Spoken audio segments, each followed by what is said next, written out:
Episode 353। सम्राट तू जिन पूरी तरह से पागल हो चुका था। दूसरों के सामने इस तरह अपमानित होने के कारण उसके बूढ़े चेहरे पर कोई दिखावट नहीं थी, इसलिए उसने सीधे हमला कर दिया, यह महसूस किए बिना कि राजा तियानजुए उससे कहीं अधिक शक्तिशाली था। वह गुस्से से दहाड़ा और जमीन पर चट्टानें एक के बाद एक उड़ गईं और फिर उल्काओं में बदल गईं। उसकी लड़ाई की भावना और सच्ची ऊर्जा को ले जाकर राजा तियानजुए की ओर विस्फोट किया। कचरा, मौत की तलाश में।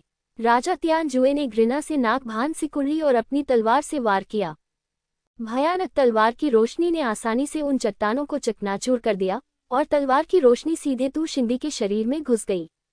तभी तू शिंदी को अपने डर का एहसास हुआ और उसने जल्दी से भागने का फैसला किया। राजा तियानजुए, मैं और आप एक दूसरे के विरोधी हैं। बेहतर होगा कि आप सावधान रहें। अगर मुझे निषिद्ध क्षेत्र की इस यात्रा के दौरान मौका मिला तो मैं निश्चित रूप से आपको मार डालूंगा। दूर से सम्राट तू जिन की दहाड़ सुनाई दी। वह राजा तियानजुए के सामने कोई मुकाबला नहीं कर सकता, लेकिन अगर वह गुप्त रूप से हमला करने का विकल्प चुनता है तो वह वास्तव में राजा तियानजुए और तलवार मंदिर के लिए बहुत परेशानी पैदा करेगा। हुन्फ, तुम एक असफल व्यक्ति हो जो केवल चिल्लाना जानता है। राजा तियानजुए ने सम्राट तू जिन की दहाड़ की बिल्कुल भी परवाह नहीं की, बल्कि डुगुजियों की ओर देखा और अगला आदेश स्वीकार करने की तैयारी करने लगा। दर्जनों मील दूर घने जंगल में लिंग जियाओ पहले ही यान यू और अन्य लोगों को पकड़ चुका है। हर किसी ने अपनी असली ऊर्जा को छुपा रखा है, इसलिए उसे खोज पाना मूलतः असंभव है। अगर लिंग जियाओ की आंखें ताइची जैसी न होती तो शायद वह इसे चूक जाता। क्या तुम ठीक हो, लिंग जियाओ? लिंग जियो को आते देख यान यू जल्दी से आगे बढ़ी और पूछा। अभी लिंग जियाओ पीछे रह गई और दूसरों को पहले जाने दिया। वह इस साहस और बहादुरी से वास्तव में प्रभावित हुई। कोई बात नहीं, लिंग जियो मुस्कुराया और कहा, ताकत के मामले में मैं इस निषिद्ध क्षेत्र में सबसे मजबूत नहीं हो सकता, लेकिन जब भागने की क्षमता की बात आती है तो मैं दूसरे नंबर पर आऊंगा, लेकिन यहाँ कोई भी पहले नंबर पर आने की हिम्मत नहीं करेगा। कोई बात नहीं, अगर तुम में कोई कमी होगी तो हमें जीवन भर इसका पछतावा रहेगा। बी फैंग कड़वी मुस्कान के साथ मुस्कुराया। वे ही थे जिन्होंने पहले लिंगजियो को बचाया था, लेकिन अब लिंगजियो ही उनकी रक्षा कर रहा है। अभी आधे महीने से भी कम समय बीता है। इस लिंगजियो की साधना की गति लगभग उड़ती तलवार की उड़ान की गति के बराबर हो गई है। लोगों के बीच संबंध धीरे धीरे सुख दुख को बार बार साझा करने से स्थापित होते हैं। अतीत में लिंगजियो एक बाहरी व्यक्ति, एक सम्मानित बाहरी व्यक्ति की तरह था, लेकिन अब वह इन लोगों के साथ एक हो गया है और उसे एक अच्छा साथी माना जा सकता है। चूंकि सब ठीक है तो मैं अगले कदमों के बारे में बात करूंगा। हमारा अंतिम लक्ष्य निषिद्ध क्षेत्र में स्थित आइस लॉर्ड का कब्रिस्तान होना चाहिए, जहां संभवतः आइस लॉर्ड की सूची स्थित है। इसमें कुछ अन्य खजाने भी शामिल हैं, लेकिन आपको अपने अगले कार्यों में अधिक सावधान रहना चाहिए और आपको फिर से दूसरों से घिरा नहीं होना चाहिए। इस बार आप भाग्यशाली हैं, लेकिन अगली बार आप इतने भाग्यशाली नहीं होंगे, यानी ने याद दिलाया। दरअसल सभी को यह अच्छी तरह पता था कि इस बार उन्होंने प्रतिद्वंद्वी द्वारा दुश्मन को कम आंकने का फायदा उठाया है। यदि विरोधियों के द्वितीय स्तर के घातक क्षेत्र के स्वामी एक ही समय पर हमला करते हैं तो वे वास्तव में मुश्किल में पड़ जाएंगे और कोई भी सुरक्षित रूप से भागने में सक्षम नहीं होगा। चल दर, अब लगभग आराम करने का समय हो गया था और सभी लोग पुनः आगे बढ़ गए। केवल 10 मिनट चलने के बाद एक भयानक और जहरीला समुद्र अचानक मेरे सामने आ गया। समुद्र का रंग लाल है। लहरें सैकड़ों मीटर ऊंचे आसमान से टकराती रहीं। एक उड़ता हुआ राक्षस आकाश में उड़ गया और तुरंत ही लहरों में विलीन हो गया। ये बहुत भयानक जहर है, यहाँ तक कि घातक क्षेत्र के पहले स्तर पर एक योद्धा को भी इसका प्रतिरोध करने में परेशानी होगी। सभी के हाव भाव बहुत अच्छे नहीं थे।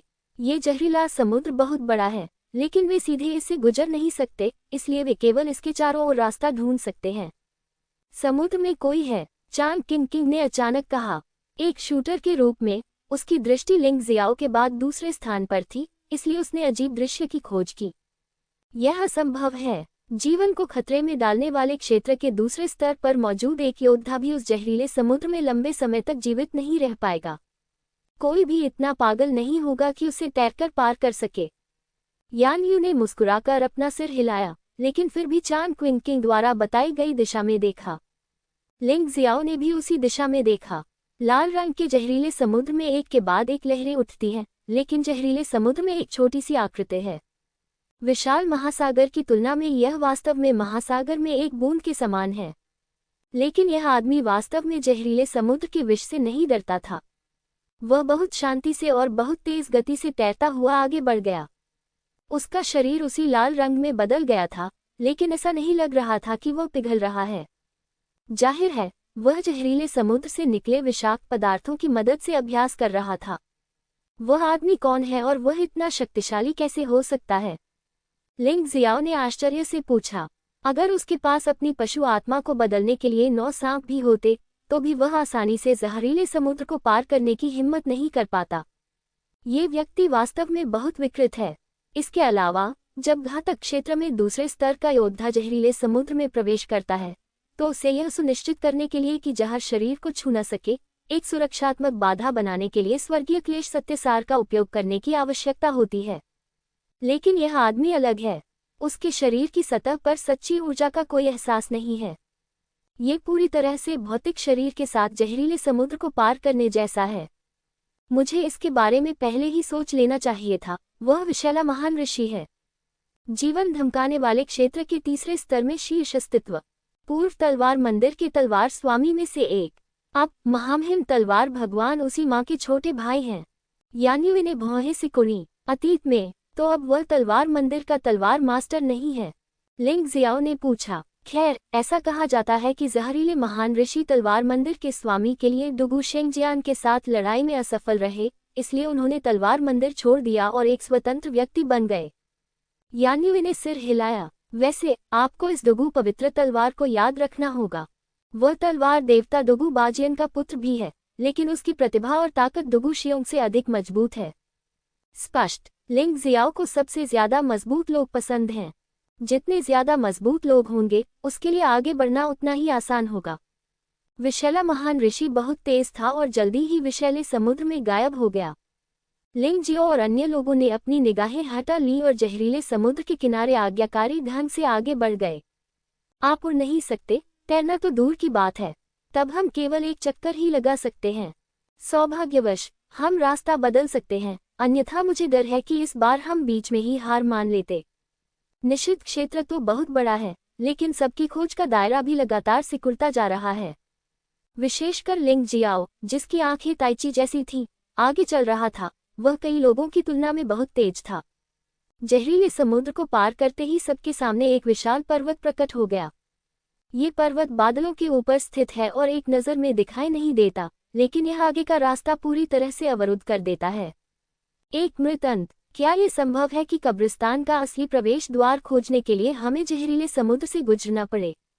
जब सभी ने देखा कि इस पर्वत पर चढ़ना असंभव है, तो वे तुरंत अपना दिमाग खो बैठे। डरो मत, मेरे साथ आओ। लिंग जियो मुस्कुराया और अपनी ताइची आंख खोलते हुए वह सीधे पहाड़ की ओर उड़ गया। यह हमारा, उसके पीछे से बी फैंग ने चिल्लाकर कहा। लिंग जियाओ ने यह बात नहीं सुनी और आगे बढ़ना जारी रखा। जिस क्षण उसका शरीर पहाड़ के संपर्क में आया, वह वास्तव में उसके बीच से गुजर गया। उसके पीछे खड़े कई लोग आश्चर्यचकित हो गए और उन्होंने भी उसका अनुसरण किया, और वे सभी उस भव्य पर्वत को पार कर गए। ये संरचनाओं में इस्तेमाल की जाने वाली एक आम तरकीब है। ये वास्तविकता और वास्तविकता को जोड़ती है। पहाड़ का एक हिस्सा भ्रामक है। विशेष नेत्र कौशल के बिना इसे बिल्कुल भी नहीं देखा जा सकता है। पहाड़ के दूसरी ओर पहुंचने के बाद लिंग जियो ने सभी को समझाया। ये पता चला है कि यह एक मार्ग है। ऐसा लगता है कि इंतजार व्यर्थ नहीं गया। जब लिंग जियाओ और अन्य लोग विशाल पर्वत श्रृंखला से गुजरे, तो जमीन से एक आकृति उभरी। ये सांसारिक सम्राट था। इस समय तक सांसारिक सम्राट अपनी चोटों से उबर चुका था। उसने गलियारे की दिशा में ठंडे भाव से देखा। लिंग जियो, तुम्हारे कारण ही मुझे अपमानित किया गया और मुझ पर हमला किया गया। मुझे तुम्हें मार डालना चाहिए। वह क्रोध और उग्रता से दहाड़ता हुआ पहाड़ों के बीच से गुजर गया। इस समय लिंग जियो और अन्य लोग पहले ही दूसरी भूमि में कदम रख चुके थे। पहले की बर्फ और हिमपात या जहरीले समुद्र की तुलना में ये स्थान अधिक उदास, नरक जैसा प्रतीत हो रहा था। सभी पौधे काले पड़ गए थे, मानो वे अंधकार में ऊर्जा से क्षत विक्षत हो गए हों। सब लोग सावधान रहें, ये जंगल ठीक नहीं है। लिंग जियाओ के पास सबसे मजबूत आत्मा शक्ति और सबसे मजबूत धारणा है। भले ही उसे अभी तक खतरे का सामना न करना पड़ा हो, लेकिन उसके चारों ओर लगातार जारी अस्थिर सांस अभी भी उसे चिंतित करती है। अचानक उनसे कुछ ही दूरी पर एक तीखी चीख सुनाई दी और कई लोगों के दिल कांप उठे। मदद करना! नहीं! चीखें जारी रहीं। सभी लोग बहुत घबरा गए। क्या चल रहा है? बिफांग ने भौहें सिकुड़ी। यहाँ के सभी पौधे अजीब हैं। लिंग जियो ने अपनी ताइची आंखों से उस स्थान को देखा जहाँ से चीख आई थी और पाया कि 4 या 5 तलवार राजा स्तर के योद्धा जो सौभाग्य से यहाँ पहुँच गए थे, मारे गए थे। यहाँ तक कि एक तलवार सम्राट स्तर का योद्धा भी मारा गया। जिन लोगों ने ये किया वे यहाँ के प्लांट थे। उन काले वृक्षों में अचानक आंखें और मुंह उग आए जो क्रूर भाव प्रकट करने लगे और उन्होंने उन योद्धाओं को जड़ों और लताओं से बांध दिया और फिर उनका खून चूस लिया। कुछ फूलों ने अचानक अपने पुनकेसर खोले जैसे कोई बड़ा खूनी मुंह हो और योद्धाओं को सीधे निगल लिया। जब उन्होंने उन्हें थूका तो केवल हड्डियों के अवशेष बचे। इससे भी अधिक भयावह कुछ काली चौड़ी पत्ती वाली घास थी जिसकी पत्तियां नुकीली ब्लेड की तरह थीं, जो आसानी से योद्धा के शरीर को भेद सकती थीं, जिससे उनसे बचाव करना असंभव हो जाता था। सभी पौधे ऐसे नहीं होते। मेरा ध्यानपूर्वक अनुसरण करें और इन अनावश्यक लड़ाइयों से बचें। लिंग जियो ने अपनी ताइची आंखें खुली रखीं। यह बहुत खतरनाक था। भले ही वे सावधान न हो, वे शायद यहाँ गिर जाएंगे। थोड़ी देर चलने के बाद अचानक कुछ योद्धा झाड़ियों से निकलकर लिंग जियो और उसके समूह की ओर दौड़े। उन्हें लगा कि ये लोग उन पर हमला करने आए हैं, लेकिन जब ये लोग उनसे 50 मीटर से भी कम दूरी पर भागे तो वे अचानक जमीन से निकली जड़ों में उलझ गए और फिर एक तीखी चीख के साथ वे पूरी तरह से अपनी जीवन शक्ति खो बैठे। हर कोई सूखी लाश बन गया। ये बेलें और जड़ें वहां से नहीं गईं क्योंकि उन्होंने इन लोगों की जीवन शक्ति को अवशोषित कर लिया था, बल्कि वे लिंग जियो और उसके समूह की ओर बढ़ी। ये परेशान करने वाली बात है। मुझे निशाना बनाया जा रहा है। लिंग जियो ने भौहें सिकोड़ी और उसके हाथ में जादुई ड्रैगन तलवार हिल गई। अजीब आग तलवार कला आग बारिश फट। भयावह अग्नि वर्षा हुई जो असंख्य जड़ों और लताओं के बीच फूट पड़ी। जो जड़ें और लताएं मूल रूप से उड़ रही थीं, वे एक पल में पूरी तरह से फट गईं और हवा जलने की गंध से भर गई। लेकिन ये ज्वाला अधिक देर तक नहीं जल सकी क्योंकि जमीन बहुत नम थी और जंगल तो और भी अधिक नम था।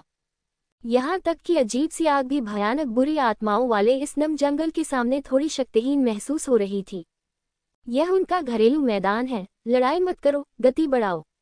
लिंग जियो अच्छी तरह से जानता था कि भले ही उसने कोई संकट हल कर दिया हो, ये जंगल उन राक्षसों की आंखें थी और वे किसी भी समय फिर से हमला कर सकते थे। एक बार उलझ जाने पर यह बहुत परेशानी वाली बात होगी। बाकी लोग एक शब्द भी नहीं बोले। आसपास की जड़ों और लताओं को नष्ट करने के बाद वे लिंग जियो के पीछे पीछे तेजी से आगे बढ़ने लगे। लिंग जियो ने खतरे से बचने की पूरी कोशिश की थी, लेकिन यह एक जंगल था जिसमें हर जगह जड़ें और बेलें थीं। इसके अलावा ऐसा लगता था कि ये लोग अपने साथियों को चोट पहुंचाने के कारण उनसे नफरत करते थे। पहले वहां केवल कुछ 100 जड़ें और लताएं थीं, लेकिन अब उन्होंने आसमान और सूरज को काले बादल की तरह ढक लिया है, जिससे उन्हें भागने का कोई मौका नहीं मिल रहा है। कई लोगों को तेजी से गाड़ी चलाते हुए हमला करना पड़ा। सौभाग्य से इन जड़ों और लताओं का हमला बहुत तेज नहीं था।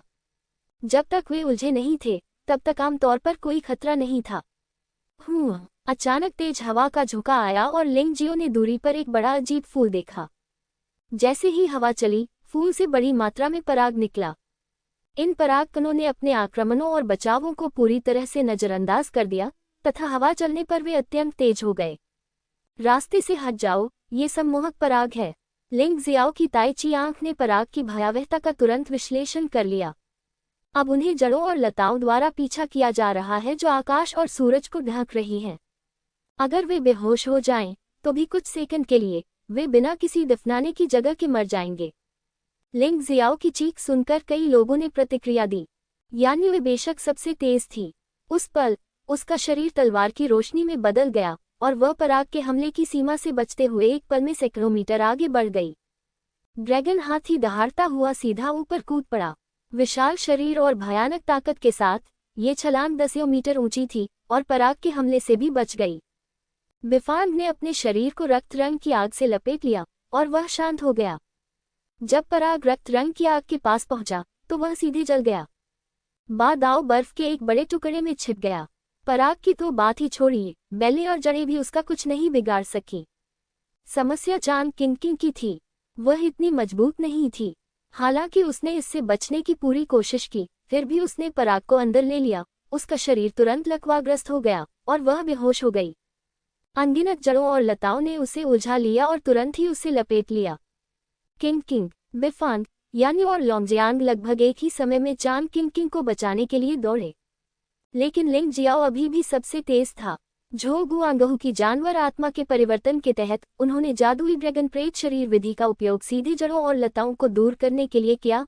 बेहोश चांद किंग को पकड़ लिया और उसे यान्युए में फेंक दिया। फिर वह अमर पक्षी की पशु आत्मा में परिवर्तित हो गया और अमर पक्षी की भयानक आग जंगल में हिंसक रूप से भड़क उठी। भाड़ में जाओ, आग की लपटों ने आकाश को जला दिया। लिंग जियो वास्तव में क्रोधित था और इस बार उसने सीधे परी की आग का इस्तेमाल किया। यद्यपि अजीब आग इस नम जंगल में फैल नहीं सकी, पर परी आग एक स्तर ऊपर थी। भयानक लपटों ने अनगिनत जड़ों और लताओं को तुरंत भस्म कर दिया और यहाँ तक कि दूर स्थित सम्मोहक पराग छोड़ने वाला विशाल फूल भी जलकर कोयला बन गया।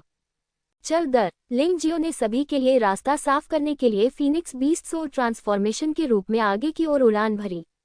उन्होंने इस परिवर्तन का उपयोग नहीं किया क्योंकि उन्हें फीनिक्स बिफेंग के आत्मसम्मान को ठेस पहुंचने का डर था। आखिरकार, आप जानते हैं, उसका फीनिक्स बीस्ट सोल ट्रांसफॉर्मेशन बिफेंग से कहीं अधिक शक्तिशाली है। अंततः इस अंधेरे जंगल से गुजरते हुए सभी लोग एक झील के पास पहुंचे। तभी उन्होंने राहत की सांस ली। दूसरों के साथ अपनी तुलना करना वास्तव में कष्टप्रद है। भाई लिंग जियो, आपने वास्तव में आज मेरी आंखें खोल दी। अभी क्या था, परी आग? बिफेंग खुद को रोक नहीं सका और बोला, क्या तुमने अभी परी अग्नि का उपयोग किया? बी फैंग ने आश्चर्य से पूछा। लिंग जियो ने कड़वी मुस्कान के साथ सिर हिलाया। ये वास्तव में परी आग है, तो आपने इसका उपयोग पहले क्यों नहीं किया? बी फैंग ने भ्रमित होकर पूछा। मुझे पता है, उससे डर है कि तुम्हारे आत्मसम्मान को ठेस पहुंचेगी। लव बी, तुम बहुत विचारशील बच्ची हो। बा दाओ मुस्कुराए, मेरे आत्मसम्मान को सचमुच ठेस पहुंची है। इस बार फिर से लिंग जियाओ ने हमें बचा लिया है। बी फैंग कड़वी मुस्कान के साथ मुस्कुराया। ये बस एक दूसरे की मदद करने के बारे में है। तुम्हारे बिना मैं पिछली घेराबंदी से बच नहीं पाता। लिंग जियाओ मुस्कुराया और कहा, यह कोई विनम्र शब्द नहीं है। वह अकेले ऐसा नहीं कर सकता। अगर वह अंत में भागने में सफल भी हो जाता है, तो भी वह शायद गंभीर रूप से घायल हो जाएगा। ठीक है, हम सभी अच्छे भाई बहन हैं। अब और कोई विनम्र शब्द नहीं। चलिए आगे बढ़ते हैं। मैं महसूस कर सकता हूँ कि हम आइस लॉर्ड के कब्रिस्तान के करीब पहुँच रहे हैं। यान यू मुस्कुराए और खुद को बहुत भाग्यशाली महसूस किया कि उसे लिंग जियो जैसा दोस्त मिला। बस कुछ शब्द ऐसे होते हैं जो कहने के लिए अर्थहीन होते हैं। उसने अपने दिल में खुद से कहा कि अगर भविष्य में लिंग जियो को परेशानी का सामना करना पड़ा, तो वह मदद करेगी, भले ही उसे कड़ी लड़ाई लड़नी पड़े। क्या ये कमीना मुझे जानबूझकर धोखा देने की कोशिश नहीं कर रहा है? इतने सारे राक्षस क्यों हैं? सम्राट तू जिंग अत्यंत उदास थे। वह लिंग जियाओ और अन्य लोगों का पीछा कर रहा था, लेकिन पकड़े जाने की डर से उसने ज्यादा करीब जाने की हिम्मत नहीं की। लेकिन जब लिंग जियाओ और अन्य लोग वहां से निकल गए, तो उन जड़ों और लताओं ने अपना सारा गुस्सा उस पर स्थानांतरित कर दिया। अनगिनत जड़ें और लताएं उस पर हमला करती रहीं। वह भागने के लिए केवल आसपास की जमीन और चट्टानों का ही सहारा ले सका। लेकिन फिर भी यह अभी भी एक गड़बड़ थी। आखिरकार जड़ें जमीन के नीचे ही होती हैं। यदि वह संयोगवश बचकर नहीं निकलता तो शायद सोए हुए पराग के कारण बेहोश हो जाता। अंततः चोट के साथ खतरनाक क्षेत्र से बाहर निकलने के बाद सम्राट तू जिंग की लिंग जियो के प्रति नफरत और भी मजबूत हो गई। उनके विचार में ये सब लिंग जियाओ की गलती थी। सम्राट तू शिंग के जाने के कुछ ही देर बाद जंगल के भीतर से एक क्रोधित आवाज आई। कचरा, कितना कचरा है। अंधेरे जंगल से एक व्यक्ति बाहर निकला। अजीब बात यह थी कि उस व्यक्ति में कोई मानवीय सांस नहीं थी। इसके बजाय उसमें प्रकृति की सांस थी, जैसे कि एक पौधा। उन जड़ों और लताओं ने एक के बाद एक हमला करना बंद कर दिया और वहीं झुक गई, मानो वे इस अस्तित्व से बहुत डर गई हों। क्योंकि वह इस अंधेरे जंगल का राजा है। ये हैसियन सम्राट है। वह इस पूरे समय अपने ठिकाने पर ही अभ्यास करता रहा है। अपने आप को लगातार मजबूत करने के लिए अंधेरे जंगल द्वारा निगल ली गई जीवन शक्ति पर भरोसा रखें। लेकिन अतीत में निश्चित क्षेत्र में आने वाले योद्धाओं की संख्या बहुत अधिक नहीं थी और वे यहाँ वहाँ बिखरे हुए थे। उसके अंधेरे जंगल से बाहर निकलना मूलतः असंभव है, लेकिन इस बार चीजें थोड़ी अलग थीं। कई समूह के लोग पहले ही भाग चुके हैं, और यद्यपि कुछ लोग बच गए हैं, फिर भी सम्राट हेसन को ये बिल्कुल अस्वीकार्य है। तभी वह स्वयं ऐसा करने के लिए तैयार हुआ। दूर दूर तक अंधेरे जंगल में दर्जनों आकृतियां चलती दिखाई दे रही थीं। सम्राट हेसेन ने अपने आदमियों को हमला न करने का आदेश दिया। जल्द ही लगभग 1 दर्जन लोग ब्लैक सेन सम्राट के पास पहुंच गए। सम्राट हेसेन का अचानक रूपांतरण हो गया और उनका मूल मानव रूप एक भयंकर विशाल वृक्ष में बदल गया, जो बहुत ही अजीब और भयानक लग रहा था। अनगिनत लताएं दर्जन भर आकृतियों की ओर बढ़ीं, जिससे आकाश और सूर्य छिप गए। यह कोई साधारण बेल नहीं है, यह उसके अधीनस्थों के पिछले हमलों की तुलना में बहुत अधिक शक्तिशाली है। सावधान रहो, वहां घात लगा हुआ है। इन दर्जनों आकृतियों में वास्तव में घातक क्षेत्र के दूसरे स्तर का एक स्वामी भी था। वह संकट को सबसे पहले जानने वाले व्यक्ति थे और उन्होंने बेल को तोड़ने के प्रयास में मुक्का मारा।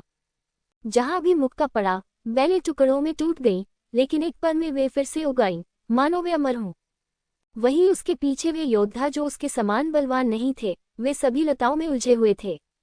चीखें एक के बाद एक जारी रहीं। उन लोगों की जीवन शक्ति शीघ्र ही पूरी तरह समाप्त हो गई। हा हा हा हा, सम्राट हेसन गर्व से हंस पड़े। पलायन। ये देखकर कि स्थिति ठीक नहीं थी, घातक क्षेत्र के दूसरे स्तर पर योद्धा पीछे मुड़ गया और भाग गया। भले ही उसे खजाने की जरूरत न हो, लेकिन वह मरना नहीं चाहता था। यद्यपि सम्राट हेसेन भी घातक क्षेत्र के दूसरे स्तर पर एक योद्धा था, वह महसूस कर सकता था कि उसके और सम्राट हेसेन के बीच एक बड़ा अंतर था। कड़ा संघर्ष ही उसका अंत हो सकता है। भागना बेकार है। सम्राट हेसन ने एक क्रूर व्यंग्य किया। उसके विशाल शरीर से भुजाओं जैसी शाखाएं बाहर निकली और घातक क्षेत्र में दूसरे स्तर के योद्धा के सिर पर जोरदार प्रहार किया। ठीक इसी क्षण द्वितीय स्तर का प्रतिष्ठित जीवन घातक योद्धा तुरंत ही नष्ट हो गया। सम्राट हेसन के शरीर में भी प्राणशक्ति चूस ली गई।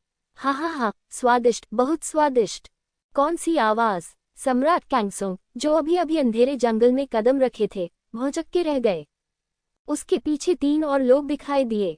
उनमें से एक सम्राट कैंगसोंग जानता था। जिनफेंग तलवार पैलेस के सम्राट जिनफेंग तलवार, जिनफेंगमिंग और घातक क्षेत्र के पहले स्तर पर 3 योद्धा थे। बाकी लोग गायब हो गए हैं और यह पता नहीं है कि वे मर गए हैं या वापस आ गए हैं। दूसरा व्यक्ति सम्राट कैंगसोंग बहुत अपरिचित था। वह लोंग जियांग जनजाति का एक मजबूत आदमी लग रहा था। जियांग मैन, तुम भी वास्तव में यही हो? क्या तुम लोंग जियांग को खोजने आए हो?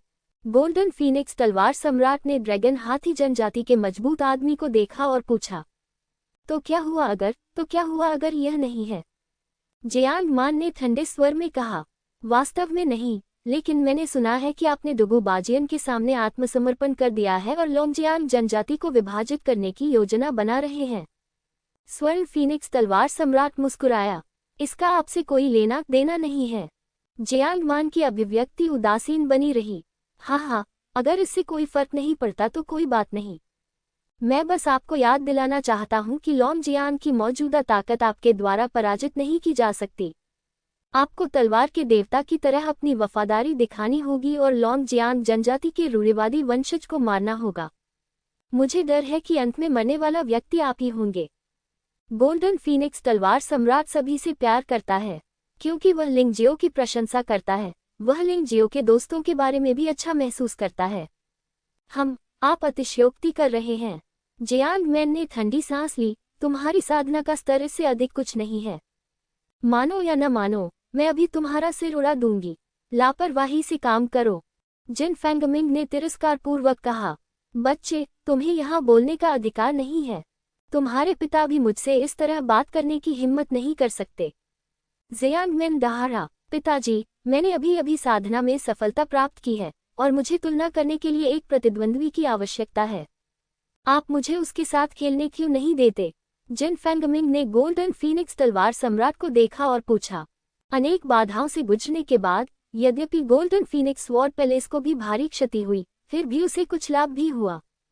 ये जिन फेंगमिंग की अप्रत्याशित मुठभेड़ थी और उनकी साधना अंततः फिर से सफल हुई और उन्हें जीवन धमकाने वाले क्षेत्र के पहले स्तर से जीवन धमकाने वाले क्षेत्र के दूसरे स्तर पर पदोन्नत किया गया। अब उनके गोल्डन फीनिक्स तलवार पैलेस में पहले से ही 2 तलवार सम्राट हैं। वह जियांग मैन को अपने युद्ध साथी के रूप में उपयोग करना चाहता है। ठीक है, बस सावधान रहना। स्वर्ण फीनिक्स तलवार सम्राट को अपने बेटे पर भरोसा था। वह मुस्कुराया और हस्तक्षेप करने का उसका कोई इरादा नहीं था। मृत्यु की तलाश में अजगर और हाथी द्वारा रौंदा गया। दहाड़ के बीच जियांग मान की मांसपेशियां तनावग्रस्त हो गईं और उसके शरीर से एक भयानक शक्ति फूट पड़ी। ड्रैगन हाथी जनजाति पहले से ही लंबी है, हालांकि वे विशालकाय नहीं हैं। वयस्क 4 या 5 मीटर की ऊंचाई तक पहुंच सकते हैं। मोटे हाथी जैसे पैरों ने जिन फेंगमिंग पर जोर से कदम रखा और जिन फेंगमिंग को कुचलकर गूदा बनाने की कोशिश की। शापित तलवार जियांग मैन के हमले का सामना करते हुए जिन फेंगमिंग बिल्कुल भी नहीं डरे। उन्होंने अपने हाथ में तलवार हिलाए और वार किया। शापित तलवार ड्रैगन और हाथी की भगदड़ का प्रतिरोध करती है। जिन फेंगमिंग सिर्फ ये साबित करना चाहता था कि उसे लिंग जियो से कमतर होने की जरूरत नहीं है। लिंग जियाओ से मिलने के बाद से उसके पिता इस बारे में बात करते रहे हैं कि वह कितना मजबूत और प्रतिभाशाली है। जिन फेंगमिंग ने कुछ नहीं कहा, लेकिन वह अपने दिल में वास्तव में दुखी थी। अब जबकि उसने साधना में सफलता प्राप्त कर ली है, वह ये सिद्ध करना चाहता है कि वह प्रथम स्तर के जीवन संकटग्रस्त क्षेत्र के दूसरे स्तर पर एक मजबूत व्यक्ति को पराजित कर सकता है। विस्मयादिबोधक चिन्ह। शापित तलवार जियांग मैन के पैरों पर लगी, जिससे शून्य में लगातार विस्फोट होने लगे। जियांग मान लगभग गिर गई थी, लेकिन जिन फेंगमिंग 1 इंच भी पीछे नहीं हटे। देखिए पिताजी, मेरी प्रतिभा सबसे शक्तिशाली है। ये लैन दी मेचेन से भी अधिक शक्तिशाली है।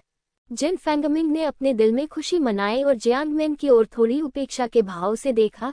इतनी ताकत के साथ तुम मेरे पिता के सामने चिल्लाने की हिम्मत करते हो? तुम कमजोर हो। क्या कहा आपने? जियांग मैन बहुत क्रोधित हो गया और उसका शरीर तुरंत ड्रैगन हाथी में परिवर्तित हो गया। न केवल आकार बड़ा हो गया है, बल्कि ताकत भी आसमान छू रही है। नाक से सफेद गैस की 2 धाराएं निकलीं और यह गर्म मैग्मा की तरह थी, जिसने आसपास के पेड़ों को पिघला दिया। उसके शरीर की सभी मांसपेशियां अचानक टकरा गईं और उसकी बड़ी बड़ी आंखें जिन फेंगमिंग को क्रूरता से घूरने लगी और उनमें से एक जंगली जानवर जैसी भयावह आभा निकल रही थी। तुमने मेरे ड्रैगन और हाथी कबीले को नीची नजर से देखने की हिम्मत की। तुम मौत की तलाश कर रहे हो। हाथी आदमी के तीखे दांतों की जोड़ी बड़े तीखे चाकुओं की तरह थी, जो जिन फेंगमिंग पर भयंकर वार कर रहे थे। भयानक शक्ति से अंतरिक्ष फट गया और जिन फेंगमिंग के पैर अस्थिर होने लगे। वैसे उसका चेहरा पीला पड़ गया। इस शक्तिशाली हमले को रोकना उसके लिए असंभव था। हालांकि वह टूट गया, लेकिन यह जियांग मैन इतना शक्तिशाली कैसे हो सकता है? हालांकि उसके पास एक ही साधना स्तर था, लेकिन उसने एक भयानक आभा महसूस की जिसे वह हरा नहीं सका। अभी के लिए इतना ही। जियांग मैन, तुम आखिरकार बड़े हो। युवा पीढ़ी के साथ बहुत गहराई से बहस करने की कोई जरूरत नहीं है। स्वर्ण फीनिक्स तलवार सम्राट की आवाज अचानक गूंजी। वास्तव में जिन फेंगमिंग की जियांग मैन के साथ लड़ाई के लिए सहमत होने का कारण यह था कि वह अपने बेटे को यह समझा सके कि भले ही वह घातक क्षेत्र के दूसरे स्तर तक पहुंच गया हो, इसका मतलब यह नहीं है कि वह गर्व कर सकता है। मुझे तुम्हारी बात क्यों सुननी चाहिए? हाथी तो मरने मारने पर उतारू है, वह कैसे रुकने को तैयार हो सकता है? 2 जोड़ी दांतों ने पागलों की तरह जिन फेंगमिंग पर वार किया और जिन फेंगमिंग के शरीर को छेदने की कोशिश की। ऐसा लगता है कि तुम मरना चाहते हो। स्वर्ण फीनिक्स तलवार सम्राट ने भौहें से कुनी अपना दाहिना हाथ उठाया और एक तलवार की रोशनी हवा में चमक उठी। आह! इसके बाद जियांग मान की दर्दनाक चीख निकली। तलवार की रोशनी से उसका एक कान कट गया और हमला आसानी से रोका जा सका। टोस्ट खाओ और कुछ भी ऐसा मत खाओ जो दंड हो। जिन फेंग तलवार सम्राट ने निषिद्ध क्षेत्र में प्रवेश करने के बाद मूल रूप से कोई कार्रवाई नहीं की। उन्होंने हमेशा अपने बेटे जिन फेंगमिंग और अन्य अधीनस्थों को लड़ने दिया। अधिक से अधिक उन्होंने केवल संकट के समय ही सहायता प्रदान की, लेकिन परिणामस्वरूप कुछ लोग वास्तव में यह नहीं जान पाए कि वे कितने शक्तिशाली थे। इस निषिद्ध क्षेत्र में विशैले महान ऋषि के अलावा संभवतः सबसे शक्तिशाली लोग गोल्डन फीनिक्स तलवार सम्राट और डुगु जियोन हैं। यहाँ तक कि लैन मेइमो और तियान जुए वांग भी उनसे कमतर हैं। ये सिर्फ इतना है कि जिन फेंग तलवार सम्राट अपेक्षाकृत कम महत्वपूर्ण है, जो बाहरी दुनिया को उसे तियान जुए वांग और लैन मेइमो के समान स्तर पर रखता है। सम्राट कैंगसोंग बगल से देख रहे थे, उनके हाव भाव लगातार बदल रहे थे। यद्यपि वह भी घातक क्षेत्र में दूसरे स्तर का योद्धा है, लेकिन इन लोगों की तुलना में वह वास्तव में बहुत पीछे है। यहाँ तक कि जिन फैंगमिंग भी स्पष्ट रूप से उससे अधिक शक्तिशाली थी। वह सचमुच डर गया था कि गोल्डन फीनिक्स तलवार सम्राट या जियांग मैन उस पर अपना गुस्सा निकालेंगे। मुझे उम्मीद नहीं थी कि तुम इतने मजबूत होगे। मैं बहुत घमंडी हूँ। जियांग मैन ने अपनी आंखों में डर के साथ गोल्डन फीनिक्स तलवार सम्राट की ओर देखा।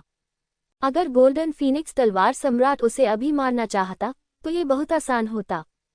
ठीक है, चलो साथ चलते हैं। यह अंधेरा जंगल आसान नहीं है। स्वर्ण फीनिक्स तलवार सम्राट ने उनसे बात करने में कोई समय बर्बाद नहीं किया, हवा में उड़ गया और आगे बढ़ गया। उसके पीछे सभी लोग भी आ गए। कांगसोग सम्राट ने पीछे रहने की हिम्मत नहीं की, क्योंकि उसने अभी अभी इस अंधेरे जंगल का आतंक महसूस किया था। गोल्डन फीनिक्स तलवार सम्राट के बाद बचने की उम्मीद अधिक हो सकती है। मुझे उम्मीद नहीं थी कि बर्फ के भगवान का कब्रिस्तान इस झील के नीचे होगा। हम आखिरकार यहाँ हैं। झील पर सभी के काफी देर तक खोजने के बाद लिंगजियो को अंततः बिंगजुन के कब्रिस्तान का असली प्रवेश द्वार मिल गया। क्या वहाँ नीचे सुरक्षित है? यान्युए ने पूछा। ये झील भी अजीब है। ऊपर 10 मीटर से ज्यादा पानी है, लेकिन नीचे बर्फ की मोटी परत है। और ये बर्फ बड़ी अजीब है। अगर टूट भी जाए तो कुछ समय बाद फिर से जुड़ जाती है। इसलिए जिन लोगों में बर्फ को तोड़ने की पर्याप्त ताकत नहीं है, उनके लिए आइस लॉर्ड के कब्रिस्तान में प्रवेश करना असंभव है। लिंग जियाओ ने उत्तर दिया। इसके अलावा मुझे हमेशा ऐसा लगता है कि इस झील में कोई हमें निशाना बना रहा है, लेकिन मैं उस समय के माहौल को ठीक से कैद नहीं कर सकता। कोई बात नहीं, अब जब तुम यहाँ आ ही गए हो तो तुम खाली हाथ वापस नहीं जा सकते किंग, अन्यथा तुम पहले यहाँ रह सकते हो और जब हम वापस जाएंगे तो तुम्हें अपने साथ ले जाएंगे। यान्युए को समस्या का एहसास हो गया है, और जैसे जैसे वे गहराई में जाते हैं उनके सामने आने वाली बाधाएं और अधिक मजबूत होती जाती हैं। चांग क्विंकिंग की ताकत के साथ वह इसे संभालने में पूरी तरह असमर्थ थी। यह आवश्यक नहीं है। मेरी जानवर की अंगूठी को संशोधित किया गया है और ये लोगों को छिपा सकती है। लिंग जियो ने मुस्कुराते हुए कहा। पहले बहन किंग को मेरी जानवर की अंगूठी में छिपने दो, अन्यथा अगर वह बाहर रहेगी तो मैं निश्चिंत नहीं रह पाऊंगा। अच्छा, चांग किंग जानती थी कि दूसरे लोग उसके साथ अच्छा व्यवहार कर रहे हैं, इसलिए उसने कोई आपत्ति नहीं की। चांग क्विंकिंग को स्टोरेज रिंग में डालने के बाद यान्यू, लिंगजियो, बिफान, लॉन्गजियांग और बादाओ झील में चले गए। लेकिन 5 या 6 मीटर गोता लगाने के बाद ही वे मुसीबत में फंस गए। इस झील में संघनित जल तत्वों से बना एक राक्षस है, जल तत्व की आत्मा। ये लोग घातक क्षेत्र के प्रथम स्तर पर भयावह अस्तित्व साबित हुए। लिंग जियाओ और अन्य लोग भी स्पष्ट थे। भले ही उनका सामना ऐसे शक्तिशाली राक्षसों से हुआ हो, फिर भी उन्होंने उनमें से कई को मार डाला। लेकिन जल तत्व आत्मा के पीछे जल तत्व राजा का अस्तित्व है। यह आदमी ब्लैक फॉरेस्ट सम्राट से भी अधिक भयानक अस्तित्व है। झील में तो यह अजेय है। 5 लोगों ने मिलकर हमला किया, और हालांकि जल तत्वों के राजा को दर्जनों बार कुचल दिया गया, लेकिन वह व्यक्ति हर बार मरने के बाद जीवित हो जाता था, मानो उसका शरीर अमर हो। समय बर्बाद करने की कोई जरूरत नहीं है। इस आदमी का शरीर झील में कहीं छिपा दिया जाना चाहिए। हम इस आदमी द्वारा तभी मारे जाएंगे जब यह अपनी सारी आंतरिक ऊर्जा खर्च कर देगा। ये देखकर कि स्थिति ठीक नहीं थी, लिंगजियो ने कहा, बहन यान्यू, आप पहले जाओ, मैं इस आदमी को पकड़ लूंगा। मैं तुम्हें हर बार गद्दी पर बैठने नहीं दे सकता। यान्यू ने अपना सिर हिलाया। बकवास बंद करो, मेरी रानी सिर्फ तुम्हारे लिए नहीं है। अगर मुझे साधना में आगे बढ़ना है तो मुझे ताकतवरों से लड़ना होगा। जल तत्व का ये राजा बुरा नहीं है, लिंग जियाओ ने बहुत दबंगई से कहा।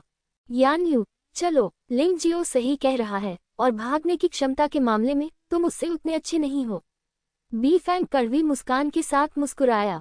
यहाँ सुरक्षित आना सुनिश्चित करें। यान्यू ने लिंग जियो पर नजर डाली, निर्देश दिए और फिर अन्य 3 लोगों के साथ चली गई। भागना चाहते हो? अगर सपना देखोगे तो यहीं मर जाओगे और मेरे लिए भोजन बन जाओगे। जल तत्वों का राजा घृणापूर्वक हंसा। वास्तव में एक विशाल हाथ पानी में प्रकट हुआ और उसने यान्यू और अन्य लोगों को पकड़ लिया। तुम्हारी हिम्मत है कि मुझसे लड़ते समय तुम्हारा ध्यान भटक जाए। मुझे लगता है कि तुम सचमुच मरना चाहते हो। लिंग जियो एक पल में जल तत्वों के राजा के सामने प्रकट हुआ। शरीर थन ड्रैगन जानवर आत्मा के परिवर्तन राज्य में प्रवेश कर गया है। उसके शरीर से कड़कती ठंडी हवा निकल गई और आसपास का पानी तुरंत बर्फ में तब्दील हो गया। यहाँ तक कि जल तत्वों के राजा की विशाल भुजा भी जम गई थी और हिलने में असमर्थ थी। यान यू ने पीछे मुड़कर देखा, फिर दांत पीसते हुए आगे बढ़ना जारी रखा। इस बच्चे लिंग जियो ने वास्तव में उन्हें बड़ा आश्चर्य दिया। बच्चे, तुम बहुत महान हो, तुम वास्तव में उन्हें जाने देने के लिए खुद का बलिदान करने को तैयार हो। लेकिन ये बेकार है, अगर मैं तुम्हें मार दूंगा तो मुझे उन्हें फिर से मारने में देर नहीं लगेगी। झील में जल तत्वों के राजा की आवाज गूंज रही थी, लेकिन ये पुष्टि करना असंभव था कि यह किस कोने से आ रही थी। लिंग जियाओ की ताइची आंखें भी इस आदमी की असली आभा को नहीं पकड़ सकी, अन्यथा उन्हें इतनी परेशानी में नहीं पड़ना पड़ता। वह निश्चित रूप से यान यू और अन्य लोगों के साथ मिलकर इस आदमी को मार डालता। मेरा अपना बलिदान देने का कोई इरादा नहीं है, लिंग जियाओ ने हंसते हुए कहा। बेहतर प्रदर्शन करने के लिए यहीं रहो। ये तो हास्यास्पद है, मैं अभी तुम्हारे जैसे घमंडी लड़के को खत्म कर दूंगा। उद्धरण चिन्ह विस्मयादिबोधक चिन्ह। अचानक पूरी झील हिलने लगी। फिर झील से जलधाराओं जैसी अनगिनत जलधाराएं बनी और फिर लिंग जियाओ की ओर बढ़ी। वहां दर्जनों जल स्रोत थे और वे झील में जल स्रोत थे। घातक क्षेत्र के पहले स्तर पर एक गुजरती शार्क इस जल स्रोत से छू गई और एक पल में मांस और खून के ढेर में बदल गई। मृत। इससे पता चलता है कि यह चीज कितनी भयावह है। लेकिन लिंग जियो बस धीरे से मुस्कुराया और थंड ड्रैगन के विशाल पंख फड़फड़ाए, जिससे आसपास की ओर और भी अधिक भयानक ठंडी हवा निकल गई। एक बार फिर सभी जल स्रोत तब जम गए जब वे लिंग जियाओ से 10 मीटर से अधिक दूरी पर थे। जल तत्व के राजा, हाँ, अपनी ताकत से आप वास्तव में मुझे नहीं मार सकते, लिंग जियो ने व्यंग्यात्मक लहजे में कहा। तुम एक काय से ज्यादा कुछ नहीं हो, अंधेरे में छिपकर हमला करने के लिए झील के पानी को नियंत्रित कर रहे हो। मैं तुम्हें नहीं मार सकता और तुम मुझे नहीं मार सकते। तुम केवल हमें बर्फ के भगवान के कब्रिस्तान में प्रवेश करते हुए देख सकते हो। अगर मैं गलत नहीं हूं तो एक बार जब आप बर्फ के अंदर पहुंच जाते हैं तो आप इसके बारे में कुछ नहीं कर सकते, है ना? कहीं एक अंधेरे कोने में जल तत्वों का राजा अत्यंत उदास दिख रहा था। लिंग जियाओ के शब्द ठीक उसी जगह पर लगे जहां उसे चोट लगी थी। यहां तक कि उसे भी मानना पड़ा कि लिंग जियो सही था। लेकिन वह कैसे बर्दाश्त कर सकता था कि कोई इंसान उसका मजाक उड़ाए। मैं तुम्हें नहीं मार सकता, तुम मेरी असली ताकत नहीं जानते। जल तत्वों के राजा ने अचानक हमला करना बंद कर दिया, फिर विस्फोट हो गया और झील के पानी में बदल गया। कुछ ही देर बाद झील में अचानक एक नीली आकृति प्रकट हुई। गति बहुत तेज थी। मरना आसान नहीं है, मैं इसे तुम्हारे लिए संभव बनाऊंगा। यह नीली आकृति अत्यंत तेज है। यद्यपि यह बहुत छोटी है, लेकिन इसकी आक्रमण शक्ति पहले से अधिक है। लिंग जियो दुश्मन को जवाब देने के लिए दौड़ा और जल्दबाजी में ही विरोध कर सका। विस्मयादिबोधक चिन्ह। वहां बहुत भयंकर शोर हुआ। जल तत्वों के राजा के घूंसे से लिंग जियो सैकड़ों मीटर दूर जा गिरा। सुरक्षात्मक सार पूरी तरह से बिखर गया था, यहाँ तक कि जुवानवु दिव्य शरीर भी टूट गया था। लिंग जियो को तो यहाँ तक महसूस हुआ कि उसकी पसलियों में पड़ गई हैं। बेशक इस झटके के लाभ कम नहीं हैं। जब उसे घातक क्षेत्र के प्रथम स्तर पर पदोन्नत किया गया तो उसकी साधना समुद्री ऊर्जा अंततः 10% तक बढ़ गई। पफ। एक राक्षस शार्क को मारने के बाद लिंग जियो ने बहुत सारा खून थूका। जल तत्व का ये राजा डींग नहीं मार रहा है। घातक क्षेत्र के दूसरे स्तर पर मजबूत पुरुषों में यह आदमी निश्चित रूप से बहुत शक्तिशाली श्रेणी का है। मुझे डर है कि वह डुगु जियोंग से थोड़ा ही कमजोर है और राजा तियान जुए और ल्यान मेई मो से थोड़ा अधिक शक्तिशाली। इससे पहले लिंग जियो एक विशाल थंड ड्रैगन जानवर आत्मा में बदल गया और पानी के तत्वों के राजा को दबाने में सक्षम था। हालांकि इस समय जल तत्व के राजा की ताकत बढ़ गई और लिंग जियो अब उसका प्रतिद्वंद्वी नहीं था, कम से कम इस राज्य में तो नहीं। क्या तुम डर गए हो, मानव? जल तत्वों के राजा ने उसका पीछा नहीं किया, बल्कि लिंग जियो से सैकड़ों मीटर दूर खड़ा रहा। शरीर की लंबाई 2 मीटर से भी कम है तथा पूरा शरीर एक्वामरीन की तरह नीला है। यद्यपि यह पहले की तरह दबंगई वाला नहीं लगता, परंतु ताकत अधिक केंद्रित है। क्या यह आपका असली रूप है? लिंग जियो ने जल तत्वों के राजा को देखा और कहा, तुम बहुत समझदार हो और देरी करना जानते हो, लेकिन चिंता मत करो, मैं तुम्हें मारने से पहले ठीक हो जाने दूंगा, क्योंकि अब तुम मेरे लिए खेलने का खिलौना मात्र हो। जल तत्व के राजा ने अपना असली रूप दिखाया और लिंग जियो को पूरी तरह से नजरअंदाज कर दिया। चूंकि लिंग जियो को किसी भी समय मारा जा सकता है, इसलिए इस आदमी को मजे करना और यातना देना बेहतर है। तुम मूर्ख बना दिए गए। लिंग जियो के होठों पर एक व्यंग्यात्मक मुस्कान दिखाई दी। यदि आप हमेशा के लिए छिप जाते हैं और केवल मुझ पर हमला करने के लिए झील के पानी का उपयोग करते हैं, तो वास्तव में मेरा आपसे कोई लेना देना नहीं होगा। लेकिन तुमने मूर्खतापूर्वक अपना परिचय दे दिया। यद्यपि यह शरीर आपको पहले से कई गुना अधिक मजबूत बना सकता है, लेकिन यह अफसोस की बात है कि आप अमर भी नहीं हो सकते। हा हा हा हा, क्या तुम मूर्ख बन गए? तुम बहुत मूर्ख हो। तुम सही हो, मैं अब मरने के अलावा कुछ नहीं कर सकता, लेकिन तुम क्या सोचते हो कि तुम अपनी शक्ति से मेरा क्या कर सकते हो? जल तत्व का राजा जोर से हंसा और बोला, मैं चाहूं तो तुम्हें कभी भी मार सकता हूं, लेकिन तुम्हारे लिए मुझे मारना बिल्कुल असंभव है। उसे विश्वास ही नहीं हुआ कि लिंग जियो उसे चोट पहुंचा सकता है। आखिरकार अब वह जीवन हत्या करने वाले क्षेत्र के पहले चरण के दूसरे स्तर के औसत योद्धा से लगभग 10 गुना अधिक शक्तिशाली है। लिंग जियो जीवन लेने वाले क्षेत्र के पहले चरण का केवल पहला स्तर है। उसे चोट पहुंचाना चमत्कार होगा। यदि मैं कहूं कि आप मूर्ख हैं तो आप मुझ पर विश्वास नहीं करेंगे, लेकिन आप भाग्यशाली हैं कि आपने मेरी असली शक्ति देखी है। लिंग जियो ने उपहास किया और सबसे पहले बाधा मार्शल आत्मा को मुक्त किया। उसने स्वयं को और जल तत्व के राजा को फंसा लिया। इस तरह जल तत्व के राजा के लिए बचना असंभव होगा जब तक कि उसे मार न दिया जाए। इसके अलावा यदि वह इस अवरोधक मार्शल आत्मा में तानाशाह मार्शल आत्मा को छोड़ देता है तो वह कभी भी दूसरों द्वारा खोजा नहीं जा सकेगा। यह बाधा मार्शल आत्मा तब से बहुत उपयोगी रही है जब से इसे छीन लिया गया था। लिंग जियो के पीछे तानाशाह मार्शल आत्मा अंततः प्रकट हुई। यह अंधकार में ब्रह्मांड असीम है और इसमें प्राचीन काल की सांसें झलकती हैं। शक्तिशाली, प्रभुत्वशाली, पराक्रमी और हर चीज से ऊपर। उस समय जल तत्व का राजा वास्तव में कांप उठा। वह समझ नहीं पा रहा था कि एक छोटे से मानव योद्धा से इतनी भयानक आभा कैसे निकल सकती है। अब समझ में आया, ऐसा नहीं है कि मैं तुम्हें मार नहीं सकता, लेकिन कुछ चीजें ऐसी होती हैं जिन्हें दूसरों को आसानी से नहीं दिखाया जा सकता। तुम सचमुच बदकिस्मत हो। लिंग जियो प्राचीन काल के देवता की तरह वहां खड़ा था, जल तत्व के राजा को ठंडी निगाहों से देख रहा था। मैं हार मानता हूँ। जब तक तुम मुझे नहीं मारोगे, मैं तुम्हें कुछ दे सकता हूँ जिसकी तुम्हें बहुत जरूरत है। जल तत्व का राजा कांप उठा और बोला, आखिरकार यह आदमी सिर्फ एक राक्षस है। उसकी आध्यात्मिक साधना बहुत कमजोर है। वह मनुष्यों के साथ तुलना नहीं कर सकता। जब उसने तानाशाह मार्शल आत्मा की आभा महसूस की तो वह सीधे ही मुरझा गया और उसमें लड़ने की हिम्मत भी नहीं बची। लेकिन इससे कोई फर्क नहीं पड़ता। अगर मैं उसे मारने के लिए तानाशाह मार्शल सोल का उपयोग भी करता हूँ तो ये बहुत सारे स्वर्गीय क्लेश सच्चे सार का उपभोग करेगा, जो आइस लॉर्ड एटलस के लिए बाद की प्रतियोगिता के लिए बेहद नुकसानदेह है। ये सोचते हुए लिंग जियो ने जल तत्व के राजा की ओर देखा और कहा, आप मुझे क्या देने जा रहे हैं? लिंगलोंग पिक्चर कैटलॉग, आपको वास्तव में इसकी चाहत होनी चाहिए, है ना? जल तत्वों के राजा ने कहा, यह अति सुंदर सूची, 9 सूची पत्रों में से एक। यह आपके हाथ में क्यों है? लिंग जियाओ हैरान रह गया। इस बार तियानजियो प्राचीन खंडहर में आए कई लोग आइस लॉर्ड पिक्चर बुक के लिए आए थे, लेकिन कौन सोच सकता था कि यह उत्कृष्ट सूची वास्तव में जल तत्व के राजा के हाथों में होगी। सच बताऊं तो यह आइस लॉर्ड निषिद्ध क्षेत्र मूल रूप से मोबाइल था और ये लिंगलोंग पैलेस के प्रभाव क्षेत्र के भीतर हुआ करता था।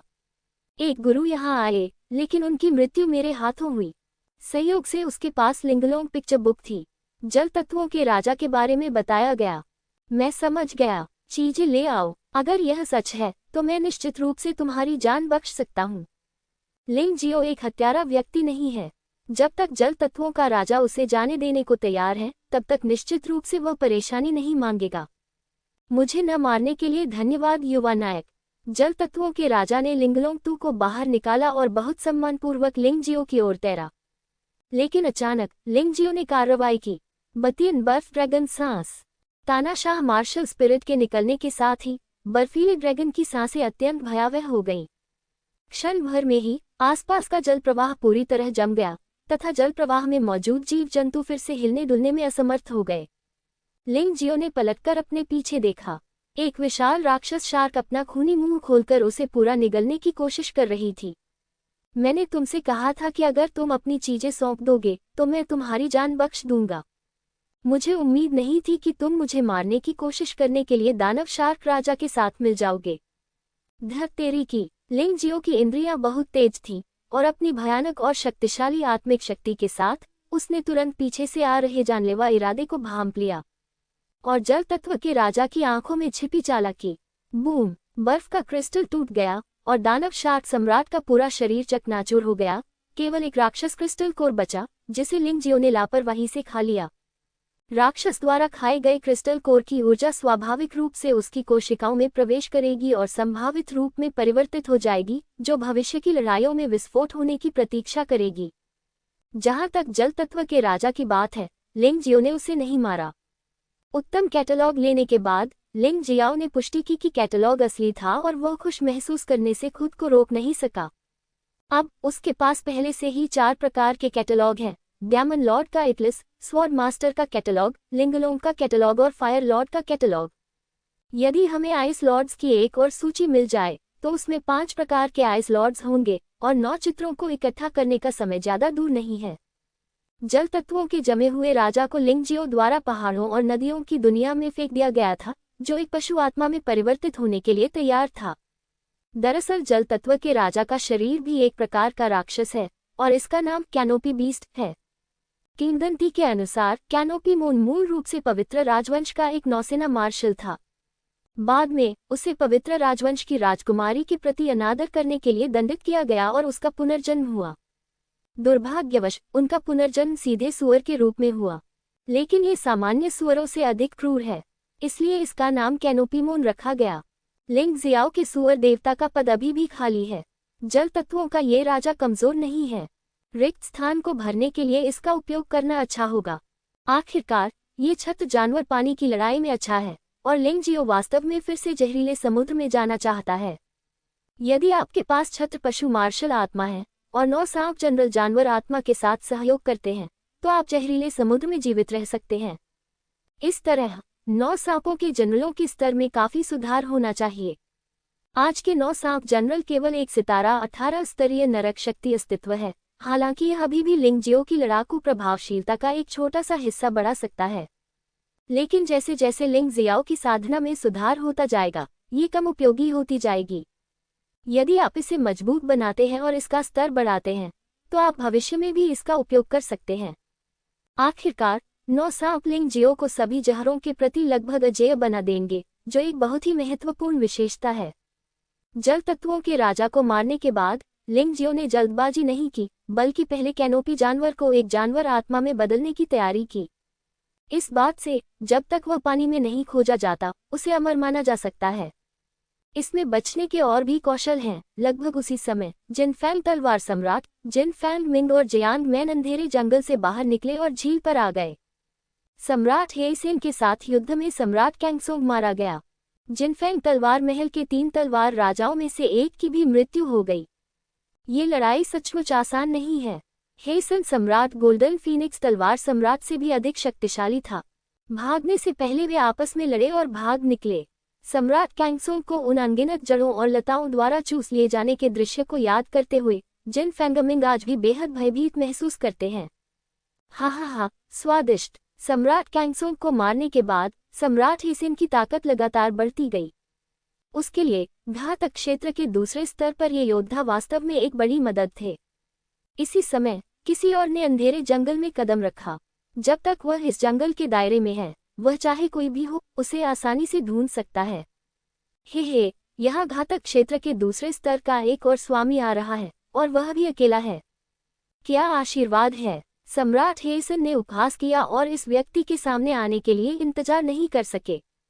दयनीय मानव योद्धाओं, मैं तुम्हें चूसकर सुखा दूं और मेरा पोषण बन जाऊं। तुम मानव जीवन धमकाने वाले योद्धाओं का खून वास्तव में अच्छा लगता है।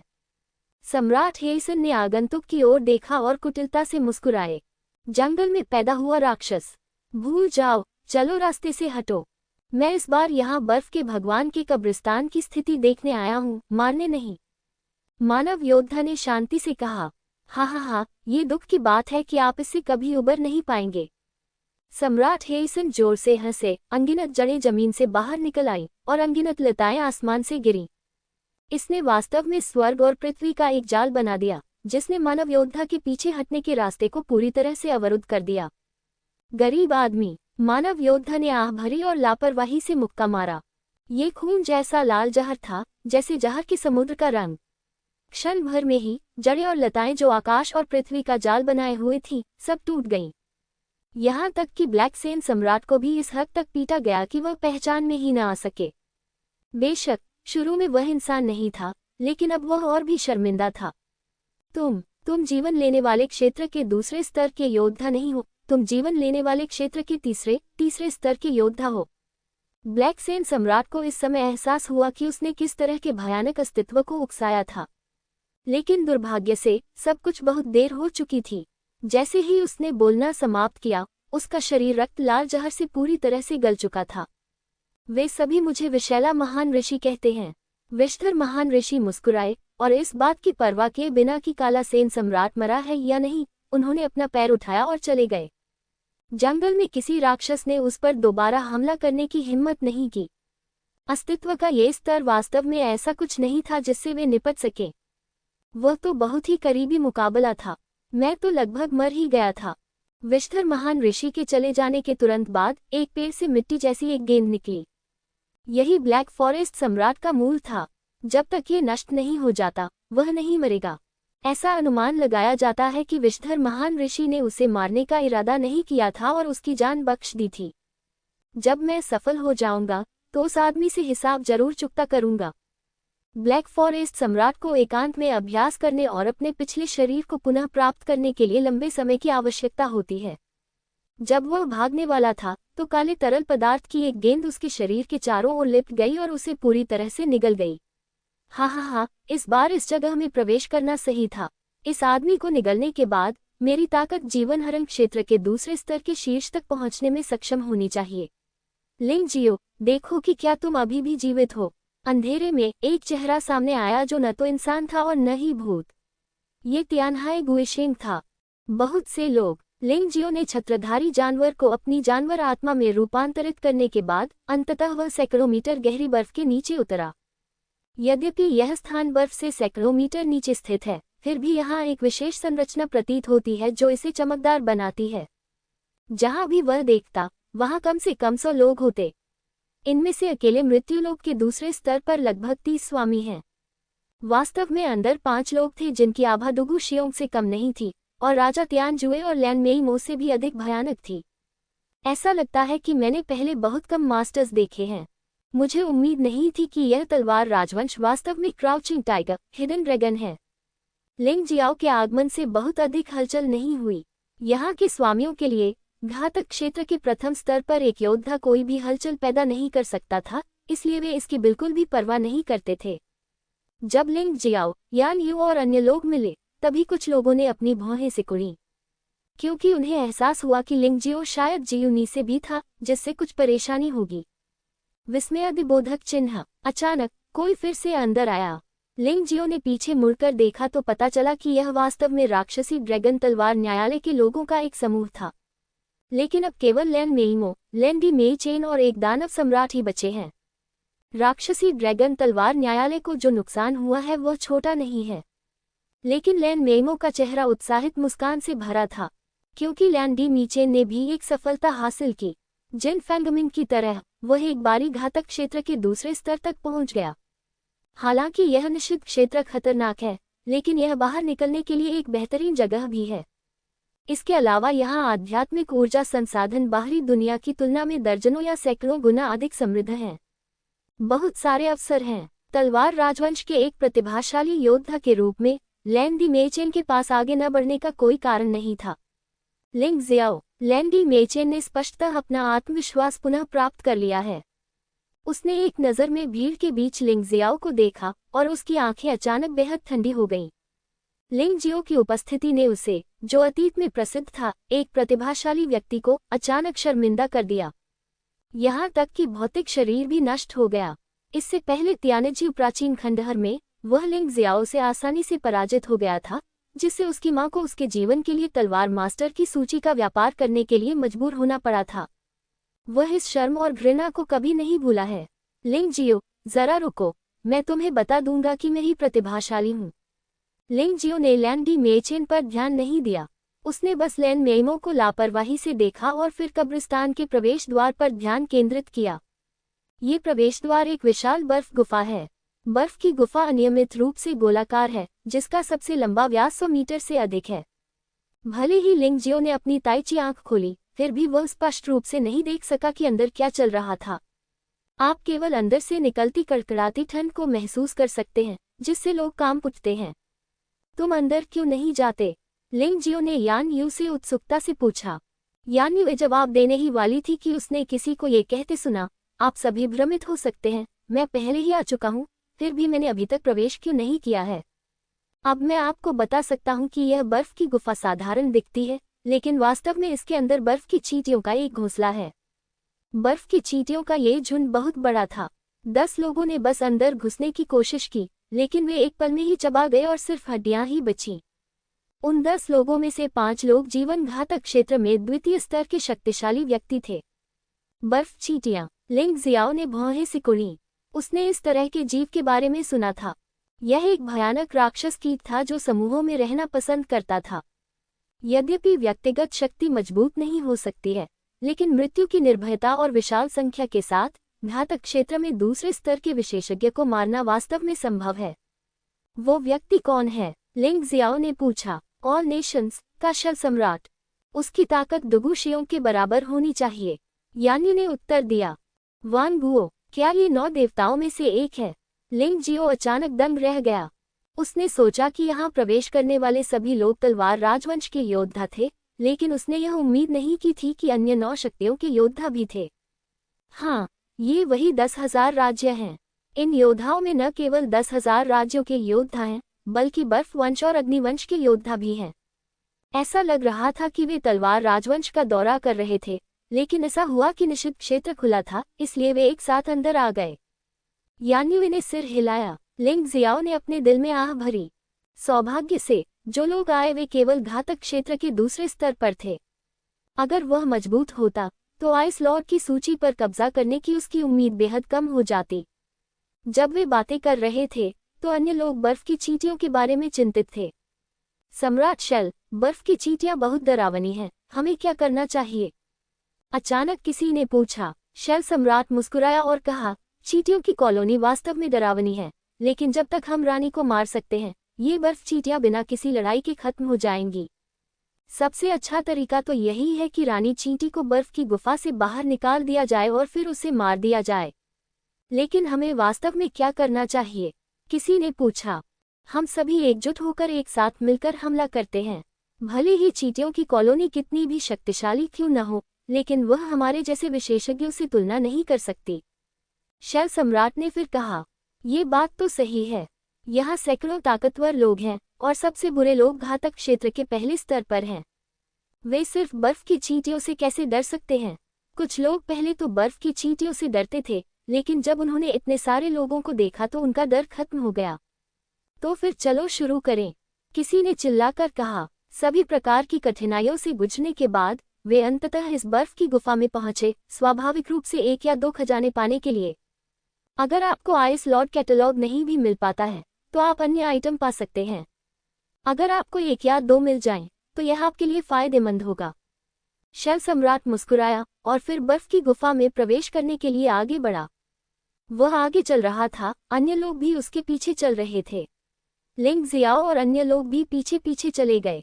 चूंकि यह एक ऐसा प्रयास था जो सभी के लिए फायदेमंद था, इसलिए इसमें भाग लेने में कोई बुराई नहीं थी। इस प्रकार जीवन हरण क्षेत्र के 100 से अधिक स्वामी एक ही समय में बर्फ की गुफा में प्रवेश कर गए। जब वह लगभग 20 मीटर बर्फ की गुफा में प्रवेश कर गया तो लिंग जियो अचानक रुक गया। पीछे हटना, वह यान यू और अन्य लोगों पर चिल्लाया। उसका चेहरा थोड़ा उदास हो गया। क्या गलत? यान यू और अन्य लोगों ने लिंग जियो का पीछा किया और पीछे हटते समय भ्रम में पूछा। यह एक जाल है, लिंग जियाओ ने गति बढ़ाते हुए कहा। जब वे बर्फ की गुफा से बाहर निकलने ही वाले थे तो अचानक 4 बड़ी चींटियों ने बर्फ की गुफा की दीवार को जंग लगा दिया और उसमें से छेद करके बाहर निकल आईं। उन्होंने अंदर घुसने वालों को पीछे हटने से रोक दिया। जीवन लेने वाले क्षेत्र में एक दूसरे स्तर का राक्षस। केवल एक नज़र पीछे देखने के बाद यान यू भयभीत हो गया और बोला, ये वास्तव में एक जाल है। अगर मैंने लिंग जियो की बात नहीं सुनी होती तो मैं फंस गया होता। लेकिन आखिर रानी चींटी के साथ कौन सा सांठ-गांठ कर रहा है? लिंग जियो ने ठंडे स्वर में कहा, यह मूल रूप से शेल सम्राट है।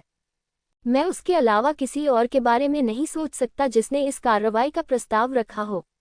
आह! अंततः एक तीखी चीख सुनाई दी। कुछ योद्धा हताश होकर पीछे हटने लगे। हालांकि बर्फ की चींटियां गुफा की दीवार से बाहर निकलती रहीं और उनकी संख्या बढ़ती गई। यद्यपि योद्धा शक्तिशाली थे, फिर भी उन्हें जीवनहरण क्षेत्र में 4 द्वितीय स्तरीय बर्फ चींटी सम्राटों द्वारा रोक दिया गया। उनके चारों ओर घनी चींटियों की बस्तियां थीं, और फिर भी उन्हें भारी क्षति उठानी पड़ी। दूर लिंगजियो ने ताइची आई का उपयोग करके एक बड़ी बर्फ चींटी को देखा, जो निस्संदेह रानी चींटी थी। हुश हुश! ठीक उसी समय जब लिंगजियो और अन्य लोग बर्फ की गुफा के प्रवेश द्वार पर खड़े होकर बर्फ की गुफा में घटित मानवीय त्रासदी को देख रहे थे, कुछ और लोग आ गए। गोल्डन फीनिक्स तलवार सम्राट जियांगमेन जिन फेंगमिंग और गोल्डन फीनिक्स तलवार पैलेस के 2 तलवार सम्राट जियांगमेन लांग जियांग ने शीघ्र ही जियांगमैन के अस्तित्व का पता लगा लिया। बेशक वह जानता था कि लोंगजियांग जनजाति के साथ क्या हुआ था। इस आदमी जियांगमैन ने ड्रैगन और हाथी जनजाति को धोखा दिया और तलवार भगवान के पास शरण ली। वह ड्रैगन हाथी जनजाति को विभाजित करने के लिए लोगों के एक समूह की भर्ती करने की तैयारी कर रहा था। ड्रैगन हाथी जब वे दोनों मिले तो उन्हें बहुत ईर्ष्या हुई, लेकिन इस समय उन सभी ने स्वयं को कार्रवाई करने से रोक लिया। बर्फ की गुफा में घटी घटना ने सभी का ध्यान आकर्षित किया। शैल सम्राट द्वारा फंसाए गए सभी लोग आखिरकार मास्टर थे। लगभग औसत मास्टर्स को खोने के बाद लगभग 50 लोग आखिरकार बच निकले। इसमें शैल सम्राट भी शामिल है। बात बस इतनी है कि यह आदमी अभी भी दुखी होने का नाटक कर रहा है, जो वास्तव में घृणित है। इसी समय बर्फ की गुफा में कोई और व्यक्ति आ पहुंचा। इस बार जो व्यक्ति आया वह विष्ठर महान ऋषि निकला। मैंने विशैले महान ऋषि को देखा है। शैल सम्राट ने भौहें सिकुड़ी। उसने पहले भी रानी चींटी के साथ जाल बिछाने और सांठगांठ करने की हिम्मत की थी, क्योंकि उसे लगा कि इन लोगों में से कोई भी उसके लिए परेशानी खड़ी करने की हिम्मत नहीं करेगा। लेकिन विष्ठर महान ऋषि के आगमन से सब कुछ बदल गया। वह घातक क्षेत्र के तीसरे स्तर का स्वामी था। वह इसे वहन नहीं कर सकता। विशैले महान ऋषि को देखो। यद्यपि विशैले महान ऋषि ने तलवार मंदिर छोड़ दिया है, फिर भी उनकी महिमा बनी हुई है। इसलिए राजा तियानजुए और अन्य लोगों के साथ साथ तलवार मंदिर से जुड़े अन्य योद्धाओं ने भी सलामी दी। सत्कार करना। बेशक यानियों और अन्य लोगों ने कुछ नहीं किया और उनके भाव बहुत गंभीर थे। जहरीला राजा बहुत शक्तिशाली है। अगर वह सचमुच उनके लिए परेशानी खड़ी करना चाहेगा तो वे उसका विरोध नहीं कर पाएंगे। ऐसा लगता है कि इस बर्फ की गुफा में रहना बहुत खतरनाक है। विष्ठर महान ऋषि ने जवाब में हल्का सा सिर हिलाया और फिर बर्फ की गुफा की दिशा में देखा। अंदर बर्फीली चींटियों की एक कॉलोनी है, साथ ही घातक क्षेत्र के दूसरे स्तर पर एक रानी चींटी भी है। रानी के 4 शक्तिशाली लोगों को मारने से पहले हमने 50 से अधिक लोगों को खो दिया। शैल सम्राट कड़वाहट से मुस्कुराया। इससे कोई फर्क नहीं पड़ता। इस बार मैं आगे का रास्ता खोल दूंगा और हम सब एक साथ आगे बढ़ सकते हैं। हमें चींटियों के झुंड से नहीं रोका जा सकता। जहरीला महान ऋषि अकेले चींटी बस्तियों से डरता है, लेकिन अगर ये लोगों का एक समूह है और अन्य लोग चींटी बस्ती को रोकने में उसकी मदद करते हैं, तो वह रानी चींटी को शांति से मार सकता है। इसीलिए ऐसा बयान दिया गया है। बहुत बढ़िया। विष्ठर महान ऋषि के मार्ग खुलने से इस बार हम अवश्य सफल होंगे। हर कोई खुश था। बहनों और भाइयों, जब हम बाद में प्रवेश करेंगे तो मेरी तरफ से मत हटना। मैं अपनी गति और रक्षा बढ़ाने के लिए कुछ संरचनाओं का उपयोग करने जा रहा हूँ। लिंग जियाओ को भी पता था कि एक जहरीला ऋषि रास्ता खोल रहा है। ये निश्चित रूप से बर्फ की गुफा में प्रवेश करने का सबसे अच्छा अवसर था और वह इसे चूकना नहीं चाहता था। अच्छा, यानी और अन्य लोगों ने सिर हिलाया। लिंग जियो ने सीधे गठन पत्थर निकाला और पवन गठन और पृथ्वी गठन का उपयोग किया। एक गति बढ़ाता है और दूसरा रक्षा बढ़ाता है। सभी 5 लोगों पर रहस्यमयी रून चमक उठे। जब तक वे लिंगजियो से बहुत दूर नहीं हैं, ये संरचनाएं हमेशा उपयोगी रहेंगी। जल्दबाजी करना। विष्ठर महान ऋषि ने दहाड़ते हुए रास्ता दिखाया और बर्फ की गुफा में घुस गए। इसके बाद शैल सम्राट और अन्य लोग भी इसमें शामिल हो गए।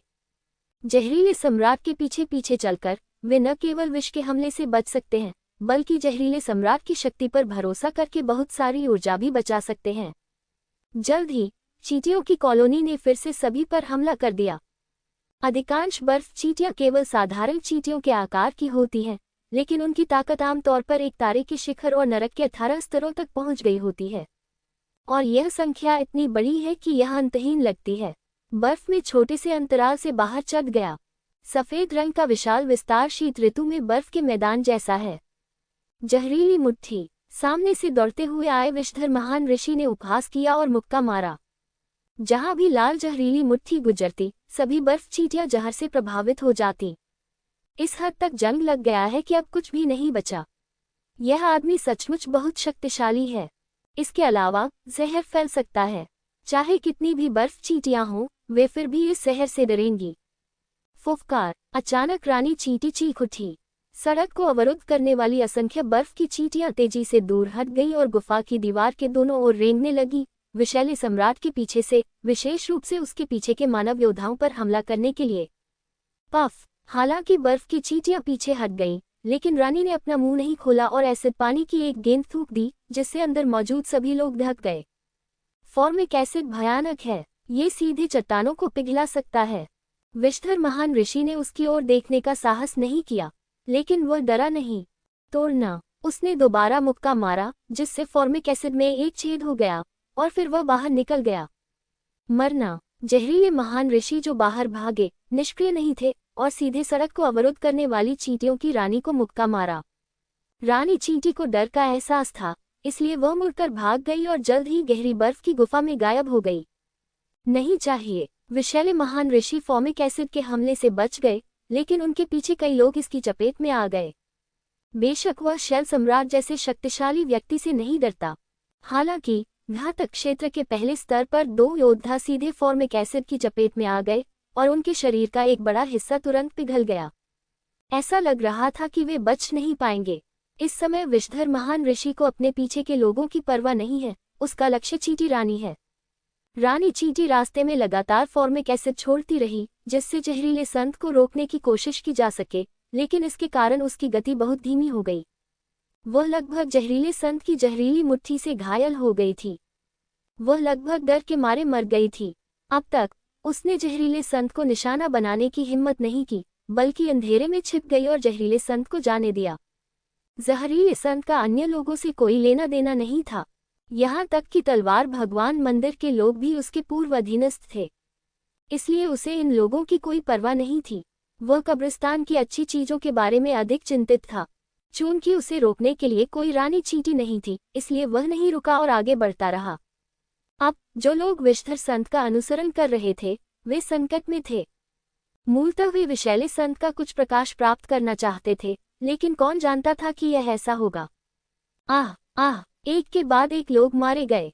रानी चींटी के फॉर्मिक एसिड और घने बर्फ चींटियों के कारण लोगों को भयंकर संकट का सामना करना पड़ा।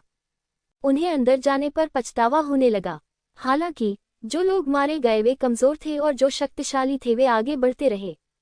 ये बर्फ की गुफा योग्यतम की उत्तरजीविता को प्रदर्शित करने के लिए सर्वोत्तम स्थान है। हमला करने की कोई जरूरत नहीं है, बस मेरे पीछे आओ। लिंग जियो ने यान यू और अन्य लोगों को याद दिलाया और फिर खतरे से बचने के लिए ताई ची आई का इस्तेमाल किया। उन्होंने चींटी कॉलोनी के हमले और उसके बाद होने वाले फॉर्मिक एसिड के हमले से बचाव किया। अंततः उन्हें विषधर महान ऋषि की पीठ पुनः दिखाई दी। यान यू और अन्य लोग बहुत भाग्यशाली थे कि वे लिंग जियाओ को जान पाए और निश्चित क्षेत्र के प्रकट होने से पहले लिंग जियाओ के साथ दोस्त बन गए। ये वास्तव में सबसे चतुर और सबसे गर्व की बात थी जो उन्होंने की थी। यदि इस बार लिंग जियो न होता तो इस बर्फ की गुफा की तो बात ही छोड़िए, आगे आने वाले कई खतरों के कारण शायद उन्हें भारी नुकसान उठाना पड़ता। यदि वे अंततः कब्रिस्तान तक पहुंच भी गए तो वहां निश्चित रूप से कुछ ही लोग बचेंगे। लिंग जियो के साथ वे अभी भी सुरक्षित हैं। पीछे से चीखें आ रही थीं, लेकिन लिंग जियो और अन्य लोगों ने उन्हें अनदेखा कर दिया। इस समय वे भी चैन से नहीं रह पा रहे थे। दूसरों की मदद करने का मतलब था खुद को मुसीबत में घसीटना। निकास यही है। जहरीले महान ऋषि की आकृति को अचानक गायब होते देख मूल रूप से अंधेरी बर्फ की गुफा अचानक उज्ज्वल हो गई और लिंग जियो पुष्टि कर सकता था कि निकास यही था। सभी लोग एक साथ हमला करने के लिए तैयार हो जाओ, लिंग जियाओ ने अचानक कहा। जैसे ही आवाज गिरी, यान यू और अन्य लोग पहले से ही तैयारी शुरू कर चुके थे। इतनी सारी बातों से गुजरने के बाद उन्होंने लिंग जियो की बातों पर पूरी तरह भरोसा किया। ठीक है, एक साथ हमला जारी करो। लिंग जियाओ की ताइची आंख ने निकास मार्ग देखा और चींटियों का एक घना झुंड दिखाई दिया जिसने निकास मार्ग को पूरी तरह से लपेटकर अवरुद्ध कर दिया था। वे विषधर महान ऋषि से तो डरते थे परंतु अन्य लोगों से नहीं। लेकिन Ling Jiao, Yan Yu, Bi Fang, Long Jiang और बा दाओ ने मिलकर हमला कर दिया और उनकी शक्ति जहरीले महान ऋषि की शक्ति से भी अधिक शक्तिशाली हो सकती थी। ऊर्जा की 5 धाराएं सीधे निकास की ओर दौड़ीं। एक ही क्षण में हजारों बर्फ चींटियां पूरी तरह नष्ट हो गईं। अंततः 5 लोग बाहर निकल आए। जैसे ही वे बाहर गए, अनगिनत बर्फ चींटियां फिर से वहां इकट्ठा हो गईं।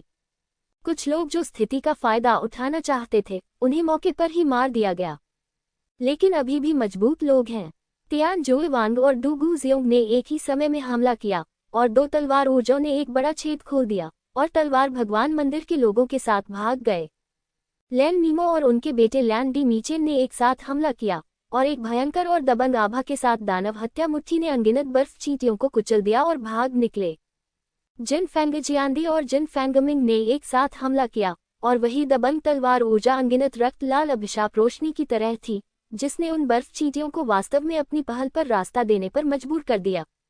शैल सम्राट, जयांग मान, तू शिंडी और अन्य के स्वाभाविक रूप से अपने अपने तरीके हैं। ऐसी खतरनाक स्थिति में भी जो लोग मारे गए वे मूलतः जीवन हरण क्षेत्र के प्रथम स्तर के योद्धा थे। जीवन हरण क्षेत्र के दूसरे स्तर का कोई भी स्वामी बर्फ की गुफा में नहीं खोया था। इस बार लगभग 50 लोग बर्फ की गुफा में प्रवेश कर गए और केवल 30 से अधिक लोग ही बचे। उनमें से लगभग आधे की मृत्यु हो गई। ऐसा निषिद्ध क्षेत्र वास्तव में एक ऐसा स्थान है जहां आपको खतरे में पड़कर धन और सम्मान की तलाश करनी होती है। अगर तुम्हें कुछ नहीं मिलेगा तो तुम केवल हारोगे। यदि आपको 1 या 2 खजाने मिल जाएं तो यह अनुमान लगाया जाता है कि यह नुकसान के लायक होगा। यद्यपि लोग जानते हैं कि निषिद्ध क्षेत्र बहुत खतरनाक है, फिर भी जिनके पास पर्याप्त ताकत नहीं है वे मर जाएंगे।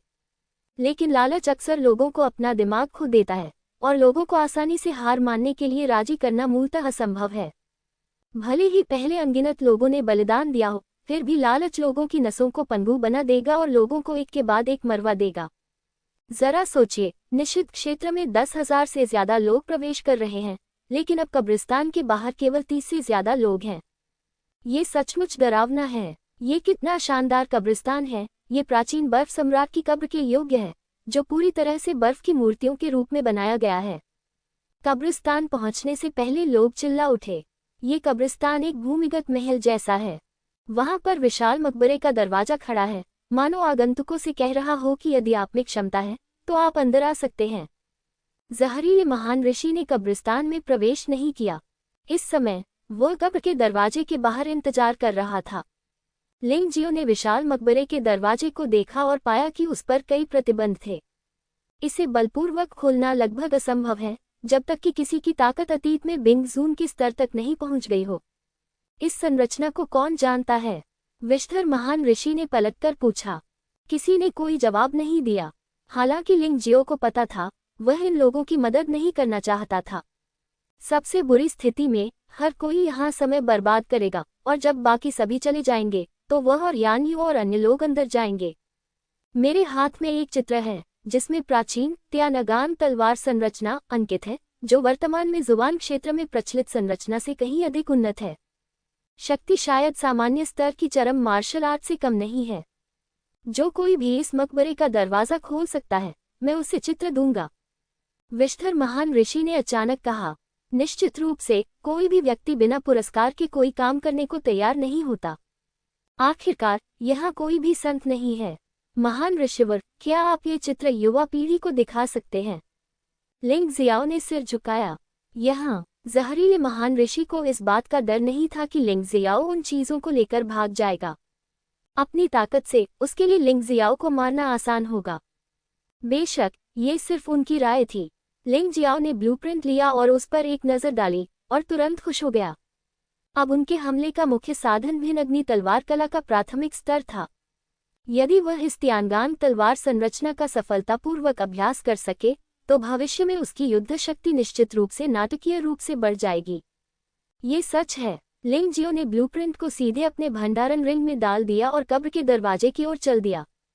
लड़के, क्या तुम्हें यकीन है कि तुम इस कब्र का दरवाजा खोल सकते हो? भीड़ में से एक बूढ़े व्यक्ति ने ठंडे स्वर में कहा। हालांकि मैं भी इसकी संरचना जानता हूँ, लेकिन इस मकबरे के दरवाजे की सीमाएं बहुत जटिल हैं। मेरी क्षमता के साथ इसे तोड़ने में कम से कम 1 महीना लगेगा। अपनी क्षमता को अधिक मत आंको।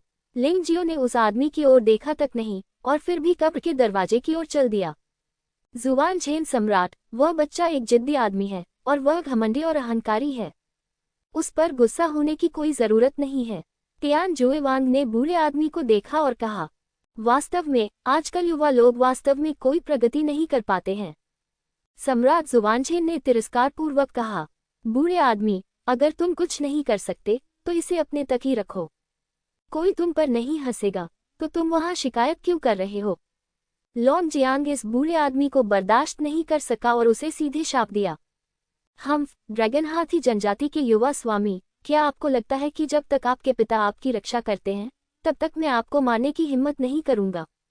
सम्राट जुआनझेन ने ठंडी सांस ली और कहा, अगर वह लड़का कब्र का दरवाजा खोल सकता है तो मैं घुटने टेककर उसके सामने झुक जाऊंगा। हे, तो मुझे डर है कि तुम बेहोश हो जाओगे। लोंग जियांग मुस्कुराया। जब कई लोग बात कर रहे थे तभी अचानक कब्र का दरवाजा चरमरा गया और उसमें पड़ गई। फिर वो और बड़ा होता गया और अंदर से ठंडी बर्फीली हवा बहने लगी। बाकी सभी को ठंड महसूस हुई, लेकिन सम्राट जुआनझेन को केवल यह महसूस हुआ कि उसके गाल सूजे हुए और गर्म थे। लिंग जियो ने जहरीले महान ऋषि की ओर देखा और कहा, मैं चित्र स्वीकार करूंगा, आपका बहुत बहुत धन्यवाद। तुरंत उसने सम्राट जुआनझेन की ओर देखा और व्यंग्यात्मक लहजे में कहा, अपनी वृद्धावस्था और बेकारी के लिए घुटने टेकने और प्रणाम करने की कोई आवश्यकता नहीं है, लेकिन भविष्य में हमेशा अपनी बुढ़ापे पर भरोसा करके यह मत सोचिए कि दूसरे भी आपके जैसे मूर्ख हैं जबकि आप में कोई योग्यता नहीं है। उबाओ। बोलने के बाद लिंग जियाओ यान यू और अन्य लोगों की ओर चला गया। उसे लगा कि अंदर जाने के बाद साथ चलना ज्यादा सुरक्षित होगा। अन्य लोग पहले ही कब्र के दरवाजे में प्रवेश कर चुके थे। नहीं, यहाँ कुछ अजीब बात है। केवल एक व्यक्ति चिल्लाता हुआ सुनाई दिया और फिर गायब हो गया। लिंग जियो ने भौहें सिकुड़ते हुए कहा, दोस्तों, मुझे डर है कि हम प्रवेश करने के बाद एक साथ आगे नहीं बढ़ पाएंगे। यहाँ की संरचना बहुत खास है। प्रवेश करने के तुरंत बाद आपको अलग अलग स्थानों पर टेलीपोर्ट कर दिया जाना चाहिए। अगर हम भाग्यशाली हैं तो हम अभी भी एक दूसरे से मिल सकते हैं। अगर हम भाग्यशाली नहीं हैं तो हम हर जगह बिखर सकते हैं। हर किसी को सावधान रहना चाहिए। अगर आपका सामना किसी मजबूत दुश्मन से हो तो उससे बचने की कोशिश करें और लड़ने के लिए बहुत ज्यादा उतावले न हों। अब लिंग जियाओ एक कप्तान की तरह है और एक कमांडर बन गया है।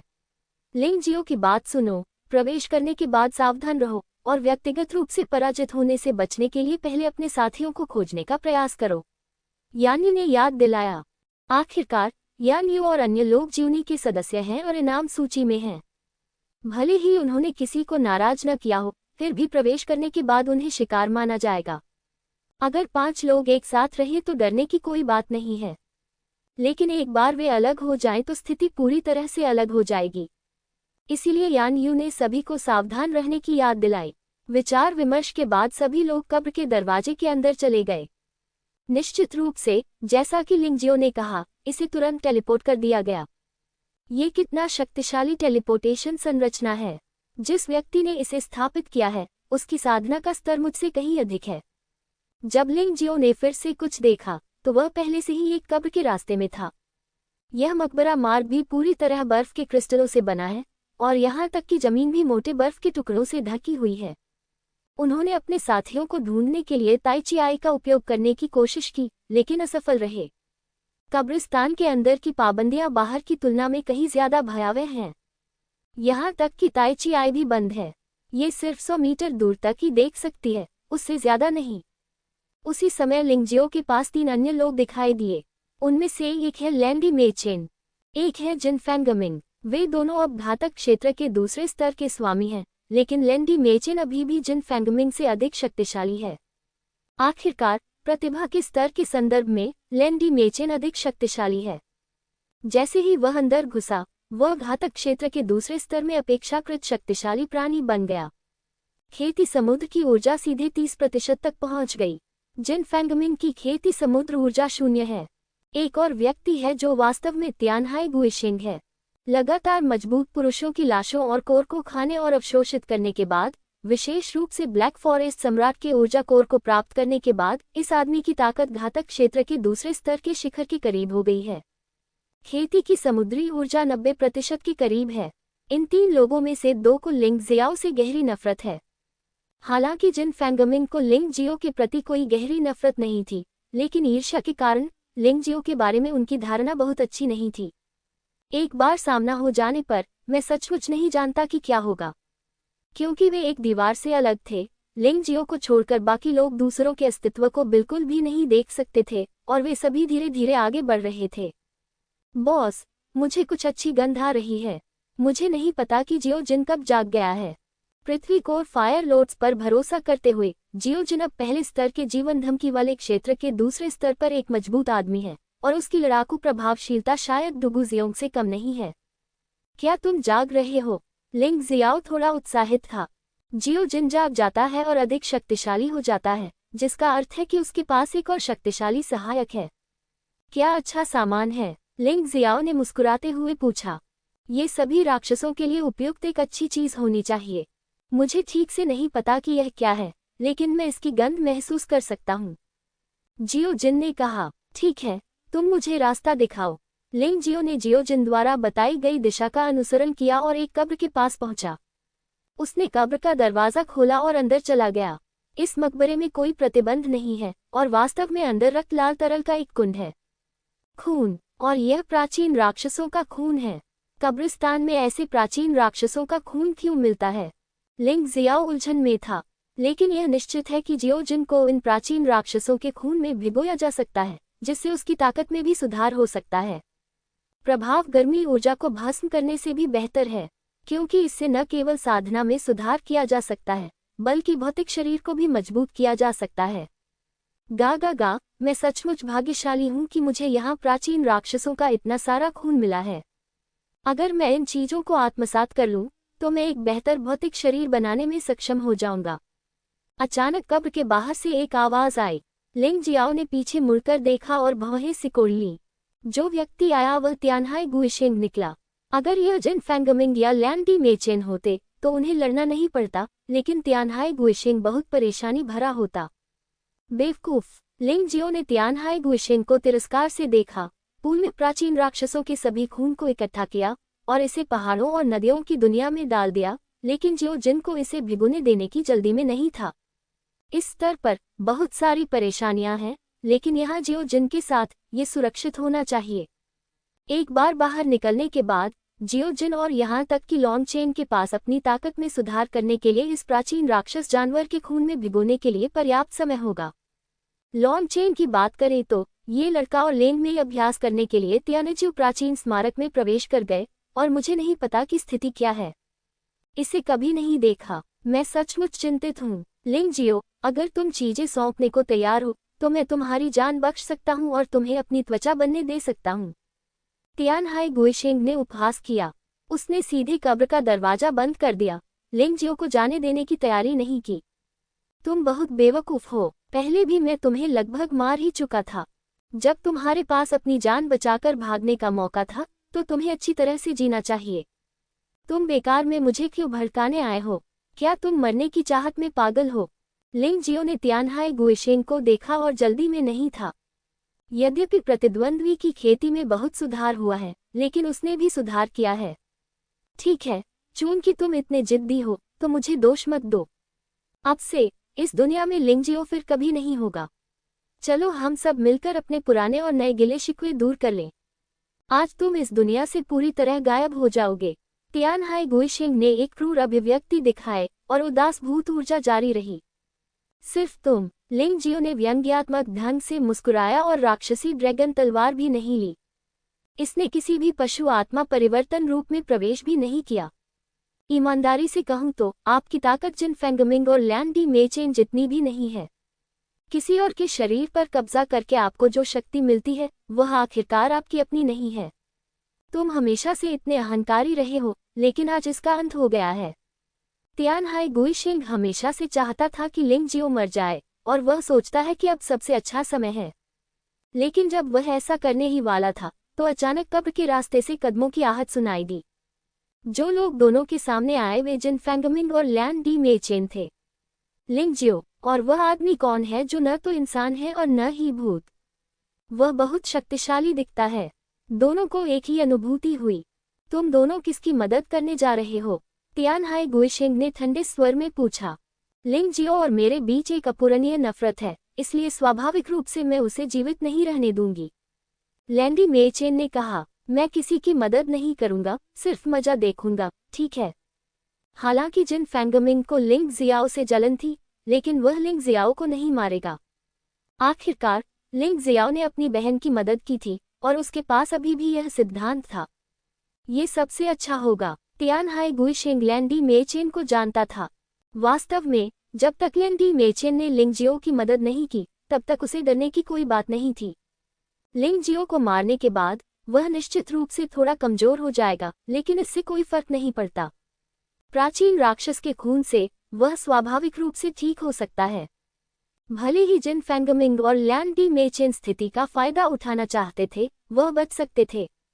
तुम इतने डरे हुए हो और फिर भी बदला लेना चाहते हो। ये हास्यास्पद है। लिंग जियो ने जिन फेंगमिंग और लैन डी मेचेन को बिल्कुल भी गंभीरता से नहीं लिया। हालांकि वे दोनों कमजोर नहीं थे, लेकिन लिंग जियो को लगा कि वह अधिक शक्तिशाली है। भले ही उसने तियानहाई गुइशेंग को मार दिया, तो भी उसे ज्यादा नुकसान नहीं होगा। इसके अलावा उसके पास अभी भी जियो जिन था। यदि तुम मरने के लिए इतने उत्सुक हो, तो मैं तुम्हारी इच्छा पूरी करूंगा। तियानहाई गुइशेंग ने एक भयावह और क्रूर मुस्कान दिखाई। दुष्ट भूत, मार डालो। तियानहाई गुइशेंग की दहाड़ के साथ वास्तव में उसके शरीर से एक भूत जैसी चीज निकली। इससे अत्यंत बुरी आभा निकली और लिंग जियाओ की मृत्यु हो गई।